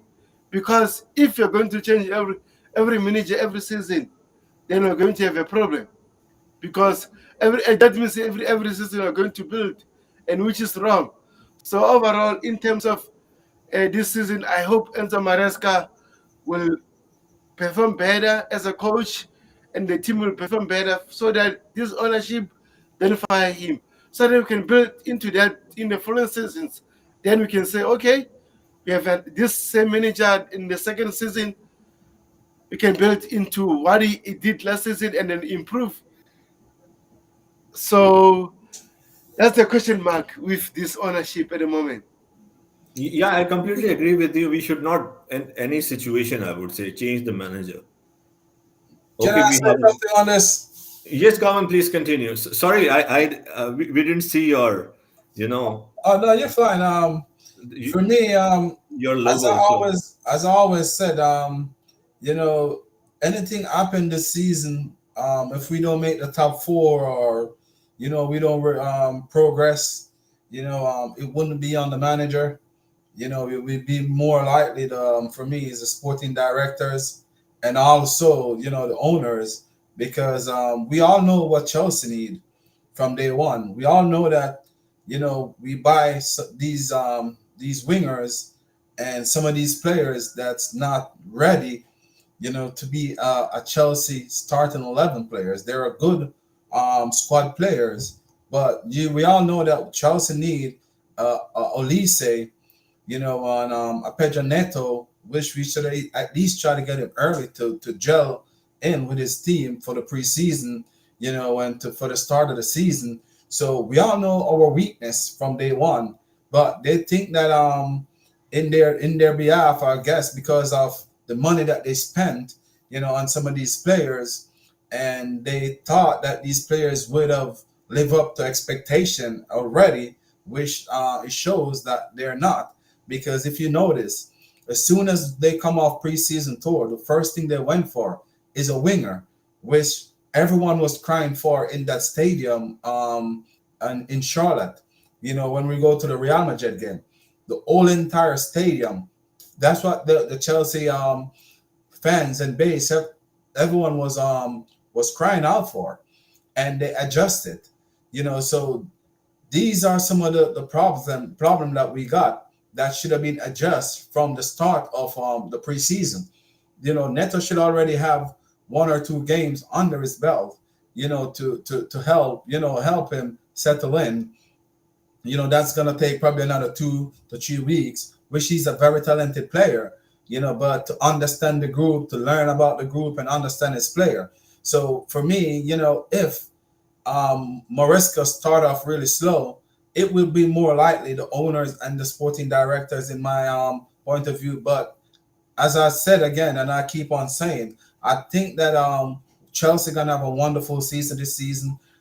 We're gonna surprise a lot of people. No one's know exactly what Maresca gonna bring. He keep on switching, against different opponent. So that is trying to show you he's trying to get his team more comfortable by to play different way and different style, to help play opponent in many different ways. So I don't think it's gonna take 18 months, as what my friend, my brother, indefinite say. I think that it's gonna be less. After we run off the first month of the season, I think all of these players, gonna already got, especially if you keep the same team, for the first couple games. I think that this team gonna get into a rhythm. I'm not worrying about the result, to be honest, for preseason. I think we're gonna get into a rhythm, and I think we're gonna do pretty well this season. Only concern is, in Jersey, already know, it's the defense line. And today I saw a difference in it. I can see improvement because then they weren't playing that high like what I seen preseason. They were dropping the extra four meters that he was talking about. So I see that. So I see that he is a man, say something, and he try to work on it. So I believe in this manager. Not saying he's the best or he can lead us to glory land this season. Are we gonna have a Leicester? We probably can have a Leicester season or a Leverkusen season. Because football is unpredictable. None of us know. None of us can know what's gonna happen until the time. So when the time comes, then we will know. But I think this coach is a very good coach. He knows the game. He's not a BS coach. He tell you exactly how he see it, and that's the only thing you can ask from people is to, like, speak the truth. Don't beat around bushes like our ex. Say it how you see it, and then you work towards it. And let the fans can see that you're working towards a goal. Because you speak it in your press conference, and we see it on the pitch. So that's a totally big difference for me. So I'm definitely looking forward for the season. I did got a lot of doubts, but when I see exactly, that he is making the changes from the mistakes, I don't see Chelsea making the same mistake every game, continually like last season. I can see that he's working on it. I can see that when we concede a goal this way, the next match we don't concede it that way. It's probably something different. So you can see that they're trying to find their feet. So once they find their feet, and get that partnership that they really want to go with, I think we'll be good. Yeah, So, but yeah, please go sorry, ahead, but Tabeel. thank you very much. Indefinite on the comment section is saying that, but I think that it says, but I think that realistic we have a level manager who with no Premier League experience and no European experience. We are playing games every 3 to 4 games during the season. But also, bro, if you watch the championship they play, I think for the 6 games in that league already, and also add to the Carabao Cups and the FA Cups. So they play every 3 to 4 games in the championship. So overall, he already knows how to play to manage players or a team for 3 to 4 games, 4 days before a game. So I'm sure that he is more prepared about that role. But also, man, I don't see us it's necessary to talk about the championship manager and stuff. I think we need to give you a benefit of the doubt. Let's see what will happen. Overall, sometimes in life you have to start somewhere to be someone, to be a big name. So let's give him a benefit of the doubt and see what will happen. Also, Gavin mentioned something that Enzo Maresca seems like he's more flexible than we thought. Today, we didn't see Marco Corella or Manu Gusto in Vedi. We saw more Gusto going forward, helping Noni Madueke and stuff. And also we saw uh, Marco Corella going forward, but also reserves in terms of making sure the shape is back three, which we like to see. Also, we saw Lavia playing that role, six role alone, which we know that is good at, and he didn't do mistakes today. So let's give Enzo Maresca a benefit of the doubt. Besides naming him as a championship level manager, I don't like that way. To be honest, sometimes in life you need to start somewhere to be someone. So go ahead, Jerry. Yeah. So, Gavan, what do you have to say on that? Oh What? yeah, let me help my brother out Tobago right here, because you know me, Jersey. I believe in opportunity. I believe that everyone deserves opportunity in life. And for me, I understand what indefinite is saying. I do understand exactly what he's saying, but we have to look on it in the different, in the not in the different way. All of us will take Zinedine Zidane for a job, wrong or right?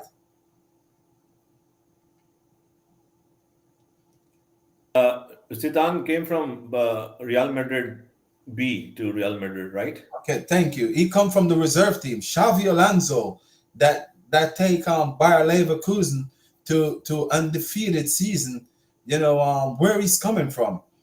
So we have to take this into consideration that a lot of people take long to learn, and some people take just couple minutes, seconds. We all need a chance to to um to get an opportunity in life, as what Tobago is saying. We definitely need someone to believe in us, to trust in us, to give us an opportunity so we can make something better for ourselves, or to prove to the world that we are capable for that job. And this is what Enzo Maresca did. He did get this opportunity. I'm not going to tell the man that he should have turned it down and said it's too big for him. I believe, if I believe in myself and I believe I can do something, I'm going to do it because I believe in it. And for me, every single manager and in this world have to start somewhere. Sir Alex Ferguson, he failed when he just come to Manchester United. He was almost about to get sacked when he turned it around at Manchester United. And look, all we are gonna say he is one of the greatest manager of all times. You know, Johan Cruyff, he take a chance, and he turned that Barcelona team into something different. And today it's his name live on. So every single person in life, doesn't matter what you do, if you're a professional player or you just a regular 9 to 5, or you just a regular person, like, someone have to give you that opportunity, for you to grow or for you to learn or for you to succeed. Without that opportunity, you will never become something in life. So you have to hope that someone trusts in you and give you the chance. All you got to do when you get that chance, you take it and run with it. And that's what Maresca is doing right now. He's got this opportunity, and I'm just hope that he take it with both hands and run with it. So I'm not gonna say that he never played in the Champions League before or he never coached in this before. He coached before. He's a coach overall. So right there and right then to show you that he already coached. Even if he was a reserve team coach or manager, he went to the Italian Serie A, he coached there, he failed there, he learned from it. Then he go back to Manchester City, he's a triple winner, even though he was an assistant coach. But we have to take it into consideration that the assistant coach, they're the one that they do all the preparation with the players, on the training ground. So he already know how to train a team to prepare for Champions League, for League Cup, for the regular league. He's been there. So it's not like he's just get up and walk into it. He's been around it. He's been learning. He's been getting his experience. He's been learning his craft while he was assistant on the Pep. Then he went to Leicester. It didn't take him a long time for Leicester team to adapt to what he wanted to do. He won the championship by a flying margin. Wish he could have won it by more. He could have a Xavi Alonso season where he could have go undefeated. But the players get caught up in their head, as what the players said in most of them interview. It wasn't down to the manager. It was down to the players. And he called all his captain aside and tell them, you guys need to fix it. They call a meeting and they go in their meeting and they come back on track. They win the championship. So that to show you that is a manager know what he is doing. And that's all you can ask for. You have to back the manager, because none of us want us to go to a job, and the first day we went to the job, the owners or whosoever above us just give us a big fail. I think that he's definitely get this chance, and he's just gonna take it and run with it. I think we're gonna have a good season this season. Sorry if I ran too long, huh? No, no, it's great. So just a second, Tobeho. So I had to, talk about the Patreon. So everyone in the chat, whoever is listening, enjoying the show. I'm sure you're enjoying this diverse discussion. Everyone on the panel, they try the best to give their sincere thoughts, analyze, and talk about the game in the best way possible. So, this is a Chelsea session, Thai session channel, Thai Talks. Here is the link of his Patreon page. Please go there. I would highly recommend you go. And this is made because due to its geographical location, Thai, after doing hard work, sincere efforts for 3 years, producing the best analytical videos in the community, earned his position as a monetized member or a partner member with YouTube. But because of geographical location, unfortunately, he cannot avail the benefits like a super chat or the membership. So this page is made as an alternative, and the pricing has been set very low. So everyone, if they want, they can afford it. Half than the price of the YouTube membership, only the half price of a coffee for a month. So if you can, if it's something that you can do, we would encourage you, or we would be very happy if you can do that to support the community. Or if you cannot do that, then there is a free membership, so you can start from there. Thank you so much. It would really mean a lot to this community. So Tebeho, uh, Indefinite says Chelsea is not the place to give a manager a chance based on potential. We are a club that should be aiming for only the cream of the crop. We should be aiming for the managers that are finished articles. So, Tobeo, what do you have to say on that? Uh, if I remember, Anna Raman Ibrahimovic, we had Frank Lampard, who had no experience at Chelsea, but he was there. He never won anything, but due to the fact that he was a Chelsea a legend, and he had a small career coaching David Conti, we gave him a chance. And he didn't win anything as a coach before. He came to Chelsea, he didn't win anything. And if I remember, we had Mauricio Sarri, who was playing fantastic football at Napoli, but couldn't win anything at Napoli. But Chelsea gave him a chance under Roman Abramovich, and he won, I think, the Europa League. So, like I said, sometimes in life you have to start somewhere to be successful. And then, if the club and the sporting director see a potential with Enzo Maresca, as Chelsea fans, like Gavin said, we need to back the manager. And at the end of the day, we need to blame what?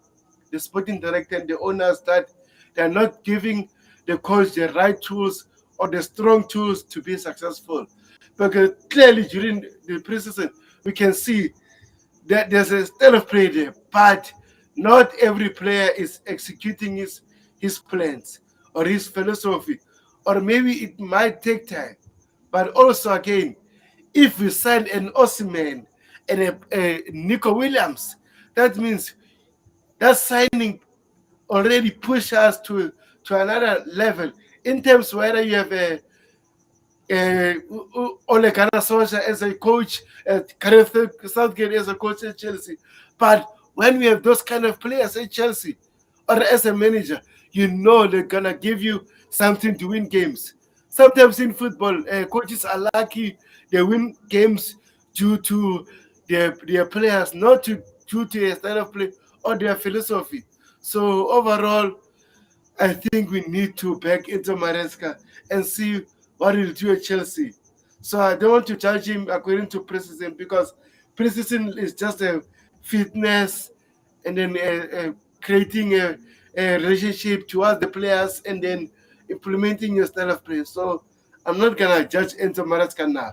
I'll judge him at the end of the season, just like I did with Poch. Yeah, fair enough. So, Gavan, overall, like 6 games, I know small sample size. So, what fascinated you? What are the strengths? What's making you excited? Of the patterns of play. Can you talk on that and the areas that we need to improve in coming into the season? A lot of people is gonna be surprised. My excitement for the upcoming season is the manager. To be quite honest, as I said, I definitely look deep inside of his philosophy. I do a lot of research. I watch a lot of games. I pause a lot of games. I try to focus on what he's doing. And I saw him live up front where I can hear his instruction barking across to his player what he want them to do. Our ex, I didn't like him because he was too relaxed. He never trying to bark instruction to his players, and most of the times, players need to remind where they are, and that's what we wasn't getting last season. And this manager don't give his players time to breathe because he's definitely barking instruction if they're not doing the right thing. He's not sitting on the bench, folding his hand. He's out there pointing, showing them, calling them, and that's what built a manager, because you cannot leave a player out on the pitch 99% of the time to figure it out. You have to be there to help them during the game. Stuff that you see that they don't see, because when you're on the pitch playing, a lot of people don't know this. As a football player, when you're on the pitch, there's a lot of things you do not see. While you're in the stands, you see so many things that the players can't even see. I don't remember this manager. He used to sit in the stand and watch his team for the first half because he said that when you're in the stand, you see more, and that's the truth. When you're in the stand, you definitely see more um, of what your team need to do or what your team are doing properly or not doing. So that's why I'm really excited about the season. I want to see what the coach gonna bring. He showed me that he's a man of his word. He's a man that want to achieve and want to be successful. A lot of people maybe think different, but I can see a man character. As they said in Jamaica, show me your color and tell me who you are. Or show me your company and tell me who you are. And this man showed me that he definitely want to achieve something out of the game. He want to be his own man, and he willing to fight for it. And that's all you can ask for. You only can ask for someone to lead by example. And I saw this man leading his team by example, by directly telling them what he want to do. So I'm not the type that's gonna tell you that you know he's gonna be the best manager in the world. I don't think so.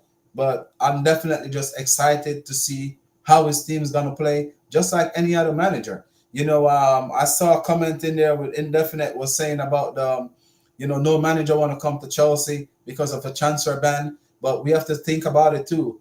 A lot of big manager don't want to come to Chelsea because of the situation right now. So who's to be blamed? It have to be the owners, not the sporting not the sporting not the coach and the players. It would be more likely the people who above him is bringing on all these players. So you're 100% right, indefinite what you say there, because when we make the top four, it was Frank Lampard, yes, but we got a transfer ban but we got all these young players that been playing in Coben for all their life together. So if you notice, all the players that we bring in on the Frank Lampard with the band was player that already playing together. So it makes a big difference, with Frank Lampard era and this era right here. Then you said, the manager was given, Frank Lampard had given players, world class players, not Brazil wonder kid. That's fact. That's why I keep on saying we cannot sit here, as you were saying earlier about the manager is not experienced enough. That's why we cannot sit here today and said anything about the manager, because he did not go out there and purchase these young players. The sporting directors and the owners are the one bringing in these players to him. So why are we gonna blame a man for something that he come and he get with his meal? He order steak and he get fries. We cannot blame him. He orders something and they give him something different. So every manager will want a world class player. Every manager on this planet will want to sign top players. He tried to get Olise. We didn't get Olise.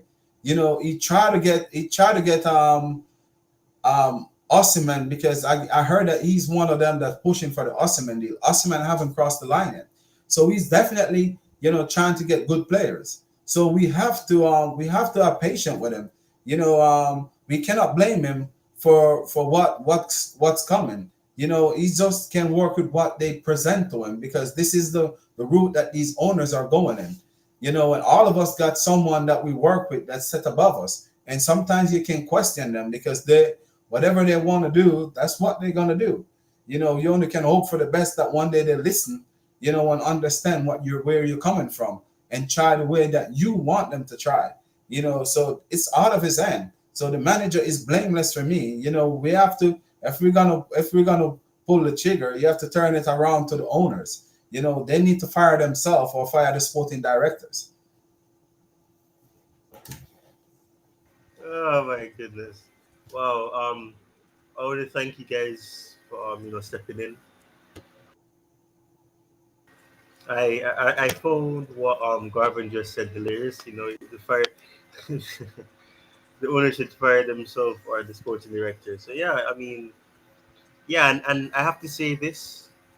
I've always said it before. If things don't work out with Maresca, I can't blame Maresca. You have to blame the directors. You have to blame the owners, because they believe that getting in a manager who is inexperienced, hasn't had that experience of having to bring a team back to where they want to be, to be competitive and all that. So you can only blame them. So at the end of the day, I can't blame Maresca. And Garvin said a lot of things, but one of the two things that he said that really stood out to me is the fact that you have to look at the fact that when you watch the match on TV, or you watch it through a stream, whatever the case may be, it's different from having that game experience where you're able to see in the stand that, okay, this manager is telling this player to move this direction, or as Garvan said, instructing the players to come deep, or telling them where to go. you know that in itself, people say, okay, fine, as a manager who knows what he wants from his team. But also I realize that the team is that inexperienced. The team has not competed at that level where they don't know what to do just yet on their own. Obviously, it's a new philosophy, it's a new system, so they need that time to really get accustomed to it. But it has shown that a lot of issues that we've seen in the past is that the players, they don't know what to do in certain situations. If they go behind, they don't know how to react to it. They don't know how to cope with it and find a solution. So it takes them, getting that guidance. And Pochettino wasn't that type of manager where he's going to be telling the players, "Oh, do this, do that, do this, do that." He's gonna be like those managers who are going to allow you to make your mistakes, and then you learn from your mistake, to the point where okay, it's getting to the situation where I have to tell them what to do because they don't know what to do. And as much as Pochettino would have said what he said in the past, and obviously Pochettino is the past, Maresca is the present, so I won't dwell too much on it. But the truth is, although he flip flopped, I'm going to use that terminology in terms of saying one thing and then changing it. He wasn't wrong. The team is inexperienced. We don't have a lot of quality to be competing with all of the teams that are obviously strengthening in this summer and strengthening to go into the next season. We don't have that quality. We talk about getting a Victor Osimhen who perhaps could help us in terms of the attack, but we cannot ignore, and Indefinite mentioned it earlier, we can't look over the fact that our midfield, some partnerships, they don't work well with each other. Some work better together. Actually, the midfield was somewhat more, resolute in terms of this match in comparison to other matches where the midfield was just being dominated and the midfield was, getting past easier. I don't know if Kukurea being in the team and, inverting at times to, come into the midfield and support the midfielders. I don't know if that helped, but the midfield was more comfortable in terms of, handling the pressure that Inter Milan had. Enzo, I nearly said Enzo Maresca. We have too much Enzos now. Enzo Fernandez is he seemed more comfortable in that eighth position. He was going in for tackles. He was trying to win back the ball. So there was progression in terms of what were seeing from him in comparison to Anna Pochettino. So obviously we have to see what happens. Indefinite asks a question about how long does or let me paraphrase that. He asks a question of what would happen, in terms of how long would it take? How long do we think it will take for the team to play with more cohesion, the team play with more connectivity, chemistry develops? And he said he believes 18 months. I'm hoping that it won't be 18 months. I'm hoping that it will take 6 months. I mean, probably that's too much to ask. I mean, that's saying that we will be able to play with great cohesion and consistency by next year, perhaps March. I don't think that's probably reasonable to say, but at the end of the day, we're hoping that things can speed up. You can't rush the process. You can't rush the progress and the process that will be there. But we have to hope that we be able to perform at a level where we can get back into top four. It won't be easy. Obviously there are days left of the transfer market, so we could obviously sign more players. But at the same time, we have to see what happens. We have to see if Maresca can get the remainder of the team, the new additions, who may not have gotten opportunities to play with other players just yet.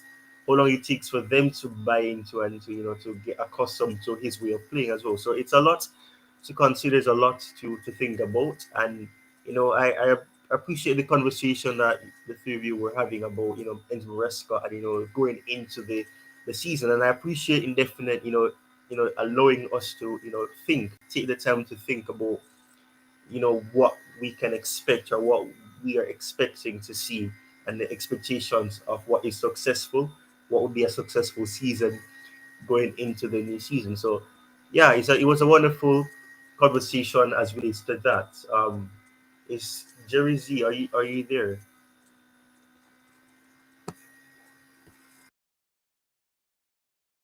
Yeah, I think he's gone. Garbo, are you there? Yeah, I'm here. All right. So um you know we've just hit the 2 hour mark. I don't know if you guys have anything else to discuss. If not, we can just call it a day because I mean we've gone for 2 hours and I believe it was an amazing stream. We had the viewership has gone down a bit, but man, I have to tell you guys, the stream has hit a new record. For a live stream, I got 1,000 views on this stream in about 5 minutes of going live, which was crazy. As I mentioned before I went live, it said 70 people were waiting, 80 people were waiting. So I appreciate everybody who came in. I also gained some subscribers as well. So I appreciate you guys. I'm gonna ensure that if, I don't know, before I let this sound like I'm concluding, you guys have anything else you want to discuss before we end it? Yeah, let me my brother indefinite put in a give me 1 second. All right. Yeah, but indefinite is asking another question. I guess we can probably conclude with this after as well. Yeah, he's I don't know, I'm hearing the feedback.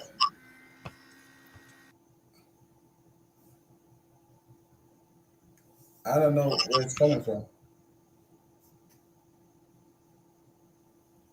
You getting the feedback too?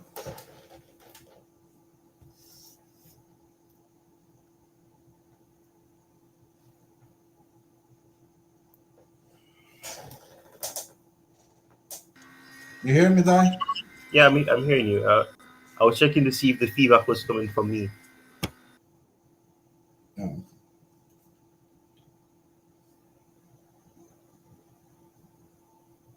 It's Tobago Yeah. there. Yes, I'm here. Go ahead, Gavin. Go ahead, Gavin. I think Chelsea gonna finish third or fourth. Indefinite. I'm that confident. I think we're gonna finish third or Wow, wow, wow. live on Chelsea session. I think we're gonna finish third or fourth. I won't change my stand.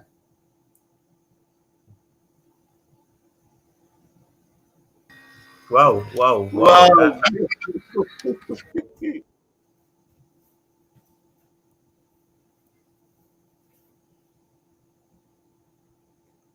The Yeah, reason go why I ahead, think Ty. so, though, Tobago. The reason why I think so, I think a lot of people are underestimate Enzo, and for me, all my life I like to be the underdog, and right now, Enzo is the underdog in this fight because a lot of people are underestimate what he can do.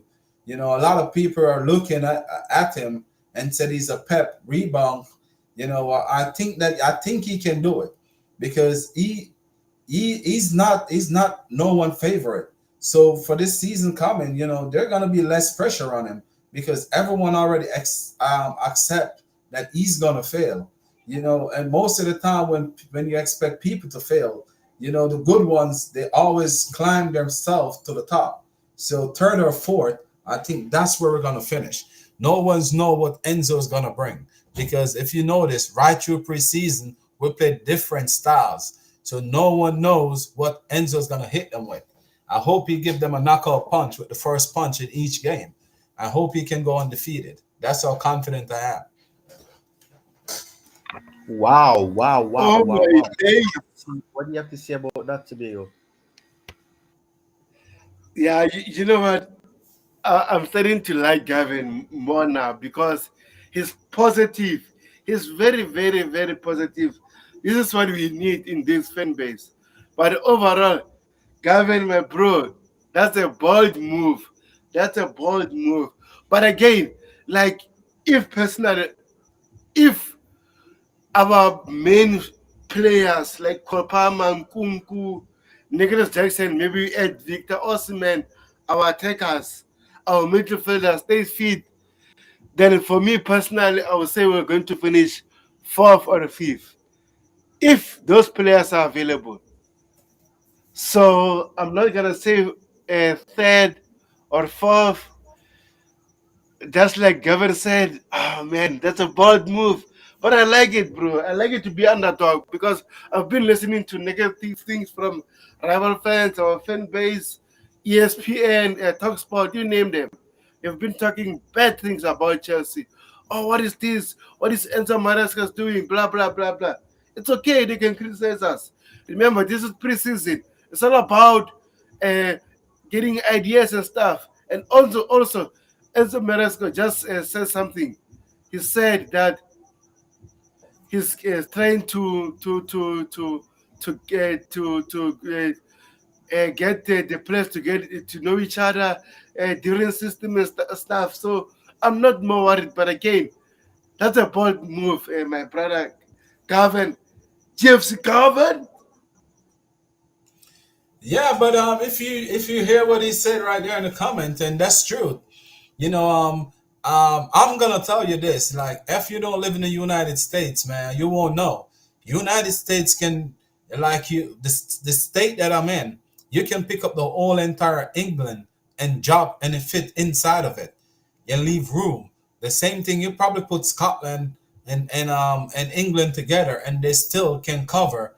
You know how big the one state is. So to travel in the United States, it's not easy. It's tiring because sometimes you travel from one state to the next state. It takes out at least 4 hours to get to a different state in the same country. So that to show you how huge this place is. Imagine they're traveling from California, come over to Charlotte. That's like a 4 hour flight, So it's it takes a wear on these players, honestly, especially to be traveling from one to the place to the next place. Every day you play a game, and as soon as you play the game, you have to pack your bag up and move to fly to the next state for the next game. So what he's saying right here is key. For him to go to Coben for the whole entire week to work with his players. None of us know what he's going to come up with.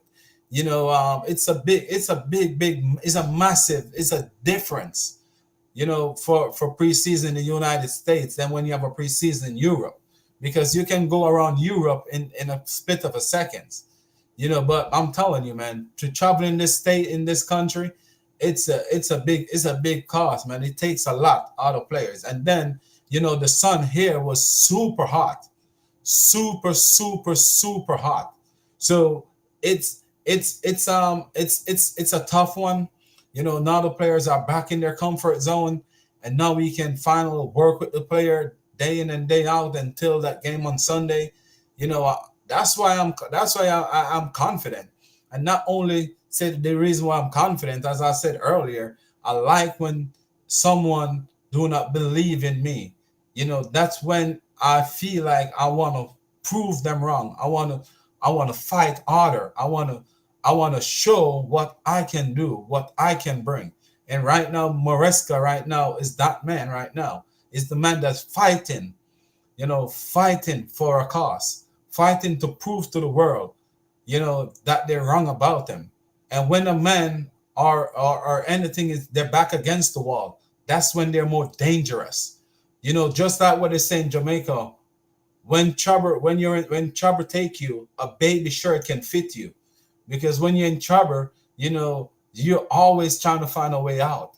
Doesn't matter how small that gap is, and for me, Mariska is a fighter, and that's what I want my manager to be, a fighter, someone that's gonna fight, someone that's not gonna give up, someone with confidence and believe in what they're doing and believe in his ability.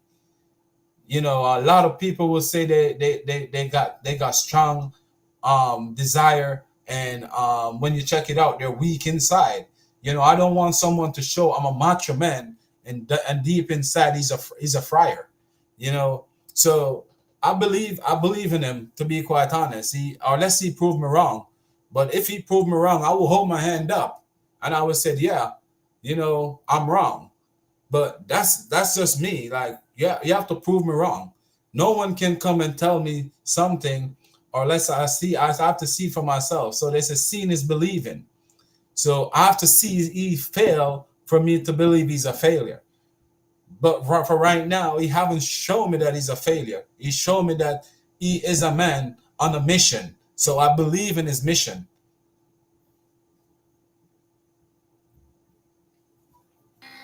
Wow, wow, wow, wow, wow, wow, wow. Garba. Yeah, I mean, after see what Tibiego said, because it's crazy. I mean, I was not expecting that level of positivity from Garba. He's actually managed to make me. I don't know what to say. I'm lost for words. Wow. But indefinitely here he's saying that he's going with 10. And he's basing it on the 2 seasons ago when we finished 12th, and the last season we finished sixth. And then he was saying that, and he's saying that we were 10 to 12 until the very last one of the season. So I don't know. He's saying that there's too much to change, but I have to say this: I haven't really given my thoughts on where I think we're gonna Can finish. I say something real quick, Ty? Yeah, sure, sure, sure. And then I'll I understand what he's saying. I do get it, but this is where everyone is getting it wrong. Pochettino, during the regular season, he wait until the season start. Then he's trying to do a lot of experiment, like he's cheat this player like they were some lab rat. Because some of these tactics that he was using, it did not use them in preseason. So why would you go into a season and change your whole entire system that you used to blow away all the Premier League teams in preseason? Newcastle, Fulham, I think who else we play? Aston Villa or Brighton. We blew them away in preseason with one formation, a style. During the regular season, soon as we get to injury, he's changed the whole entire system to what I don't know. So yes, we were struggling. I understand that, but you have to realize when you go back to the roots from day one, you see the result. You see that these players know how to play football. But early in the season, it seems like these players didn't know what they were doing. Caicedo was a man on an island by himself. Modric was a shadow of himself. Sterling was pooping up the whole entire pitch, week in, week out. Does not go on the bench. Noni Madueke did not show anything that he ready for the big time. He showed some brilliance here and there. So Enzo Fernandez was a man I can't even know the words how to put it. So you can see a big difference. You know, if Enzo Maresca go into the season and he change everything that I see with my two eyes, then I will think something different. But for right now, like he showed me what I want to see. He showed me that there's a way for Chelsea to be back. So I'm on that track. I'm not someone that gonna throw a man under the bus. You know, I want him to be on the bus. I want him to be on the ship. I want him to captain his team in the way that he showed the fans and the way that he believe in. Not be going one way this way and next week you're going the other way. You know, and I'm just here to say, man, like, you know, have a little Chelsea fans need to have some patience. A lot of us Chelsea fans just listen to other rival, you know, YouTube account and hear all the negativity that they say, and they look for the worst of the worst, just like with the Reece James game against Real Madrid. Reece James have one of the worst game ever. You know, and a lot of Chelsea fans I saw run with it because they get it from the football terrorists and the rest of Chelsea and the rest of YouTubers, and they take it and they run with it because the rival is saying, "Oh, this player is bad." They don't go and take in the game by for themselves and to get their perspective on it. You know, so I'm not the one that no one can lead me astray. You know, I see something positive from my team in this preseason, even though we didn't win many games, but you can see what they're working on, you know, and I believe in it. So right now, you know, I'm Enzo Maresca all the way until the end. GFC Gavin. Oh man. Bro. I like you. Oh man. The positive energy. While our big brother there, indefinite, crashing on us. Ah man, but anyway, bro, thank you very much for this positive energy. I think we need this. We need to back the new manager, the new gaffer, and like everyone says, hopefully his system will be implemented as soon so that our fan base can get on track with him. Because the sooner the better, everyone will be happy. So I'm not worried, guys. I'm not worried. Enter Maraska in.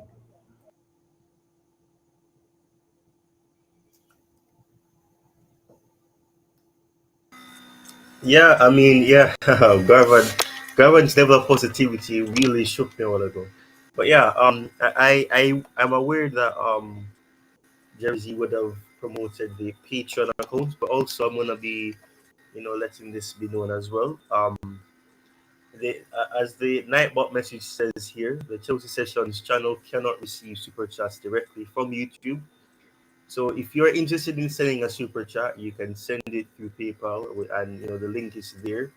I'll also place it in the description as well. The link to the Patreon is also in the description as well. I'll also be adding the individuals on the panel, the ones that would have joined as well, persons who would have been in the chat, who showed support. I'll also be sharing their socials, whether it's channel, whether it's X/Twitter accounts, Instagram, whatever it may be. And once more, I have to thank you guys for taking the time to sit, or you know come on the panel, be here for almost 2 hours. For some of you, for Tobago being here for the full 2 hours, and helping with sharing the items as well. I appreciate you. I appreciate Jerry for coming in. Garvan, obviously, Tiger was here as well. Jay Z was in the chat. Dante was in the chat. Rich Money Makers is in the chat as well. Always coming with the sugar. Indefinite with the good questions coming in, and you know, getting the panelists to think long and hard and express their views and explain why they think that. So, thank you guys so much. As I said before, I'm really dumbstruck by the fact that this stream has done so well already, and that's live. I can only imagine what will happen after the stream has ended, and it's rendered by YouTube. What could happen? But wow, I thank you guys so much. Thank you for everybody for joining. Thank you to Diego, as I said. Thank you, Garvan. Thank you, Jersey. Before I end the stream, is there anything that Garvan anything you want to say? Jersey, I think is back now. Is there anything you want to say before we conclude, and you know continue to spread that positive energy? Anybody have anything else you want to say before I end the stream? Yeah, for me, my last word is each one teach one, and you have to believe in your dreams, and believe in your goals, man. Anything that you look for, the energy that you put in the universe, man, that's what you get. So, positivity is always something good, to give you a peace of mind, and I want to say to my bro, indefinite, I love all these messages that come in because with all some of these messages, it kind of spice up the chat a little bit. So I really appreciate you, bro. And I'm just saying, man, just stay positive, man, and just hope for the best because the season is already here. Maresca is already here. What else can we do? you know we just have to take it, and support him. So the positivity have to start here, from us. Someone have to push it out in the universe. It's too long. Chelsea have too much negativity around the club. So why should we add to the negativity? It's time for us to believe that we gonna be back. Even if you think it's not gonna be there, but at least, man, a little positivity. If we put some positivity in the universe, man, you never can tell. We'll probably go undefeated this season. That's my confidence, and that's my last word. Peace. Yeah, yeah. Tobago, everything else you want to say? Yeah, I would like to say thank you for having me, Ty. I really appreciate it, bro. And then, like everyone say, please subscribe to Title channel. Also like the stream and make him grow, guys. And also subscribe to his Patreon. So thank you guys for watching. It's been a positive game tomorrow, but we didn't win it.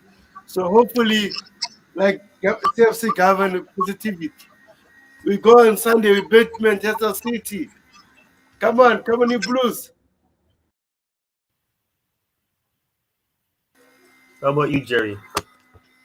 Yeah, it has been a wonderful stream, and thank you to everyone who joined. Enjoyed the conversation. Thank you to Galvan, of course, Ty, to Beho, Indefinite, Rich Money Makers, JC, and many other people who are there. In the chat. Uh, who contributed, and many people who did not participate by writing. Of course, they enjoyed the show, so they help. They enjoyed the conversation, and I'm sure that they gained a lot of understanding and a lot of answered. A lot of sorry questions were answered, so they could. It would help, to further contribute, in their thinking of where we are, what needs to be done. So my message to the fan is that I am myself a very positive person when the game starts. I don't know anything else but be positive.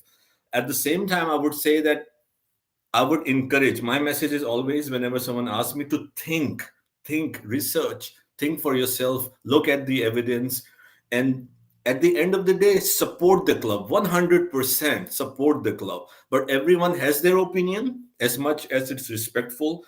There are diversity makes the world beautiful. If there is only one school of thought, you won't progress. So, I have my own understanding of the game. I'm super positive, yet sometimes I would call things if I don't see them correct or to the optimal level. So all in all, we are a community. We are Chelsea fans. The season is going to be exciting. The race for top four is officially on.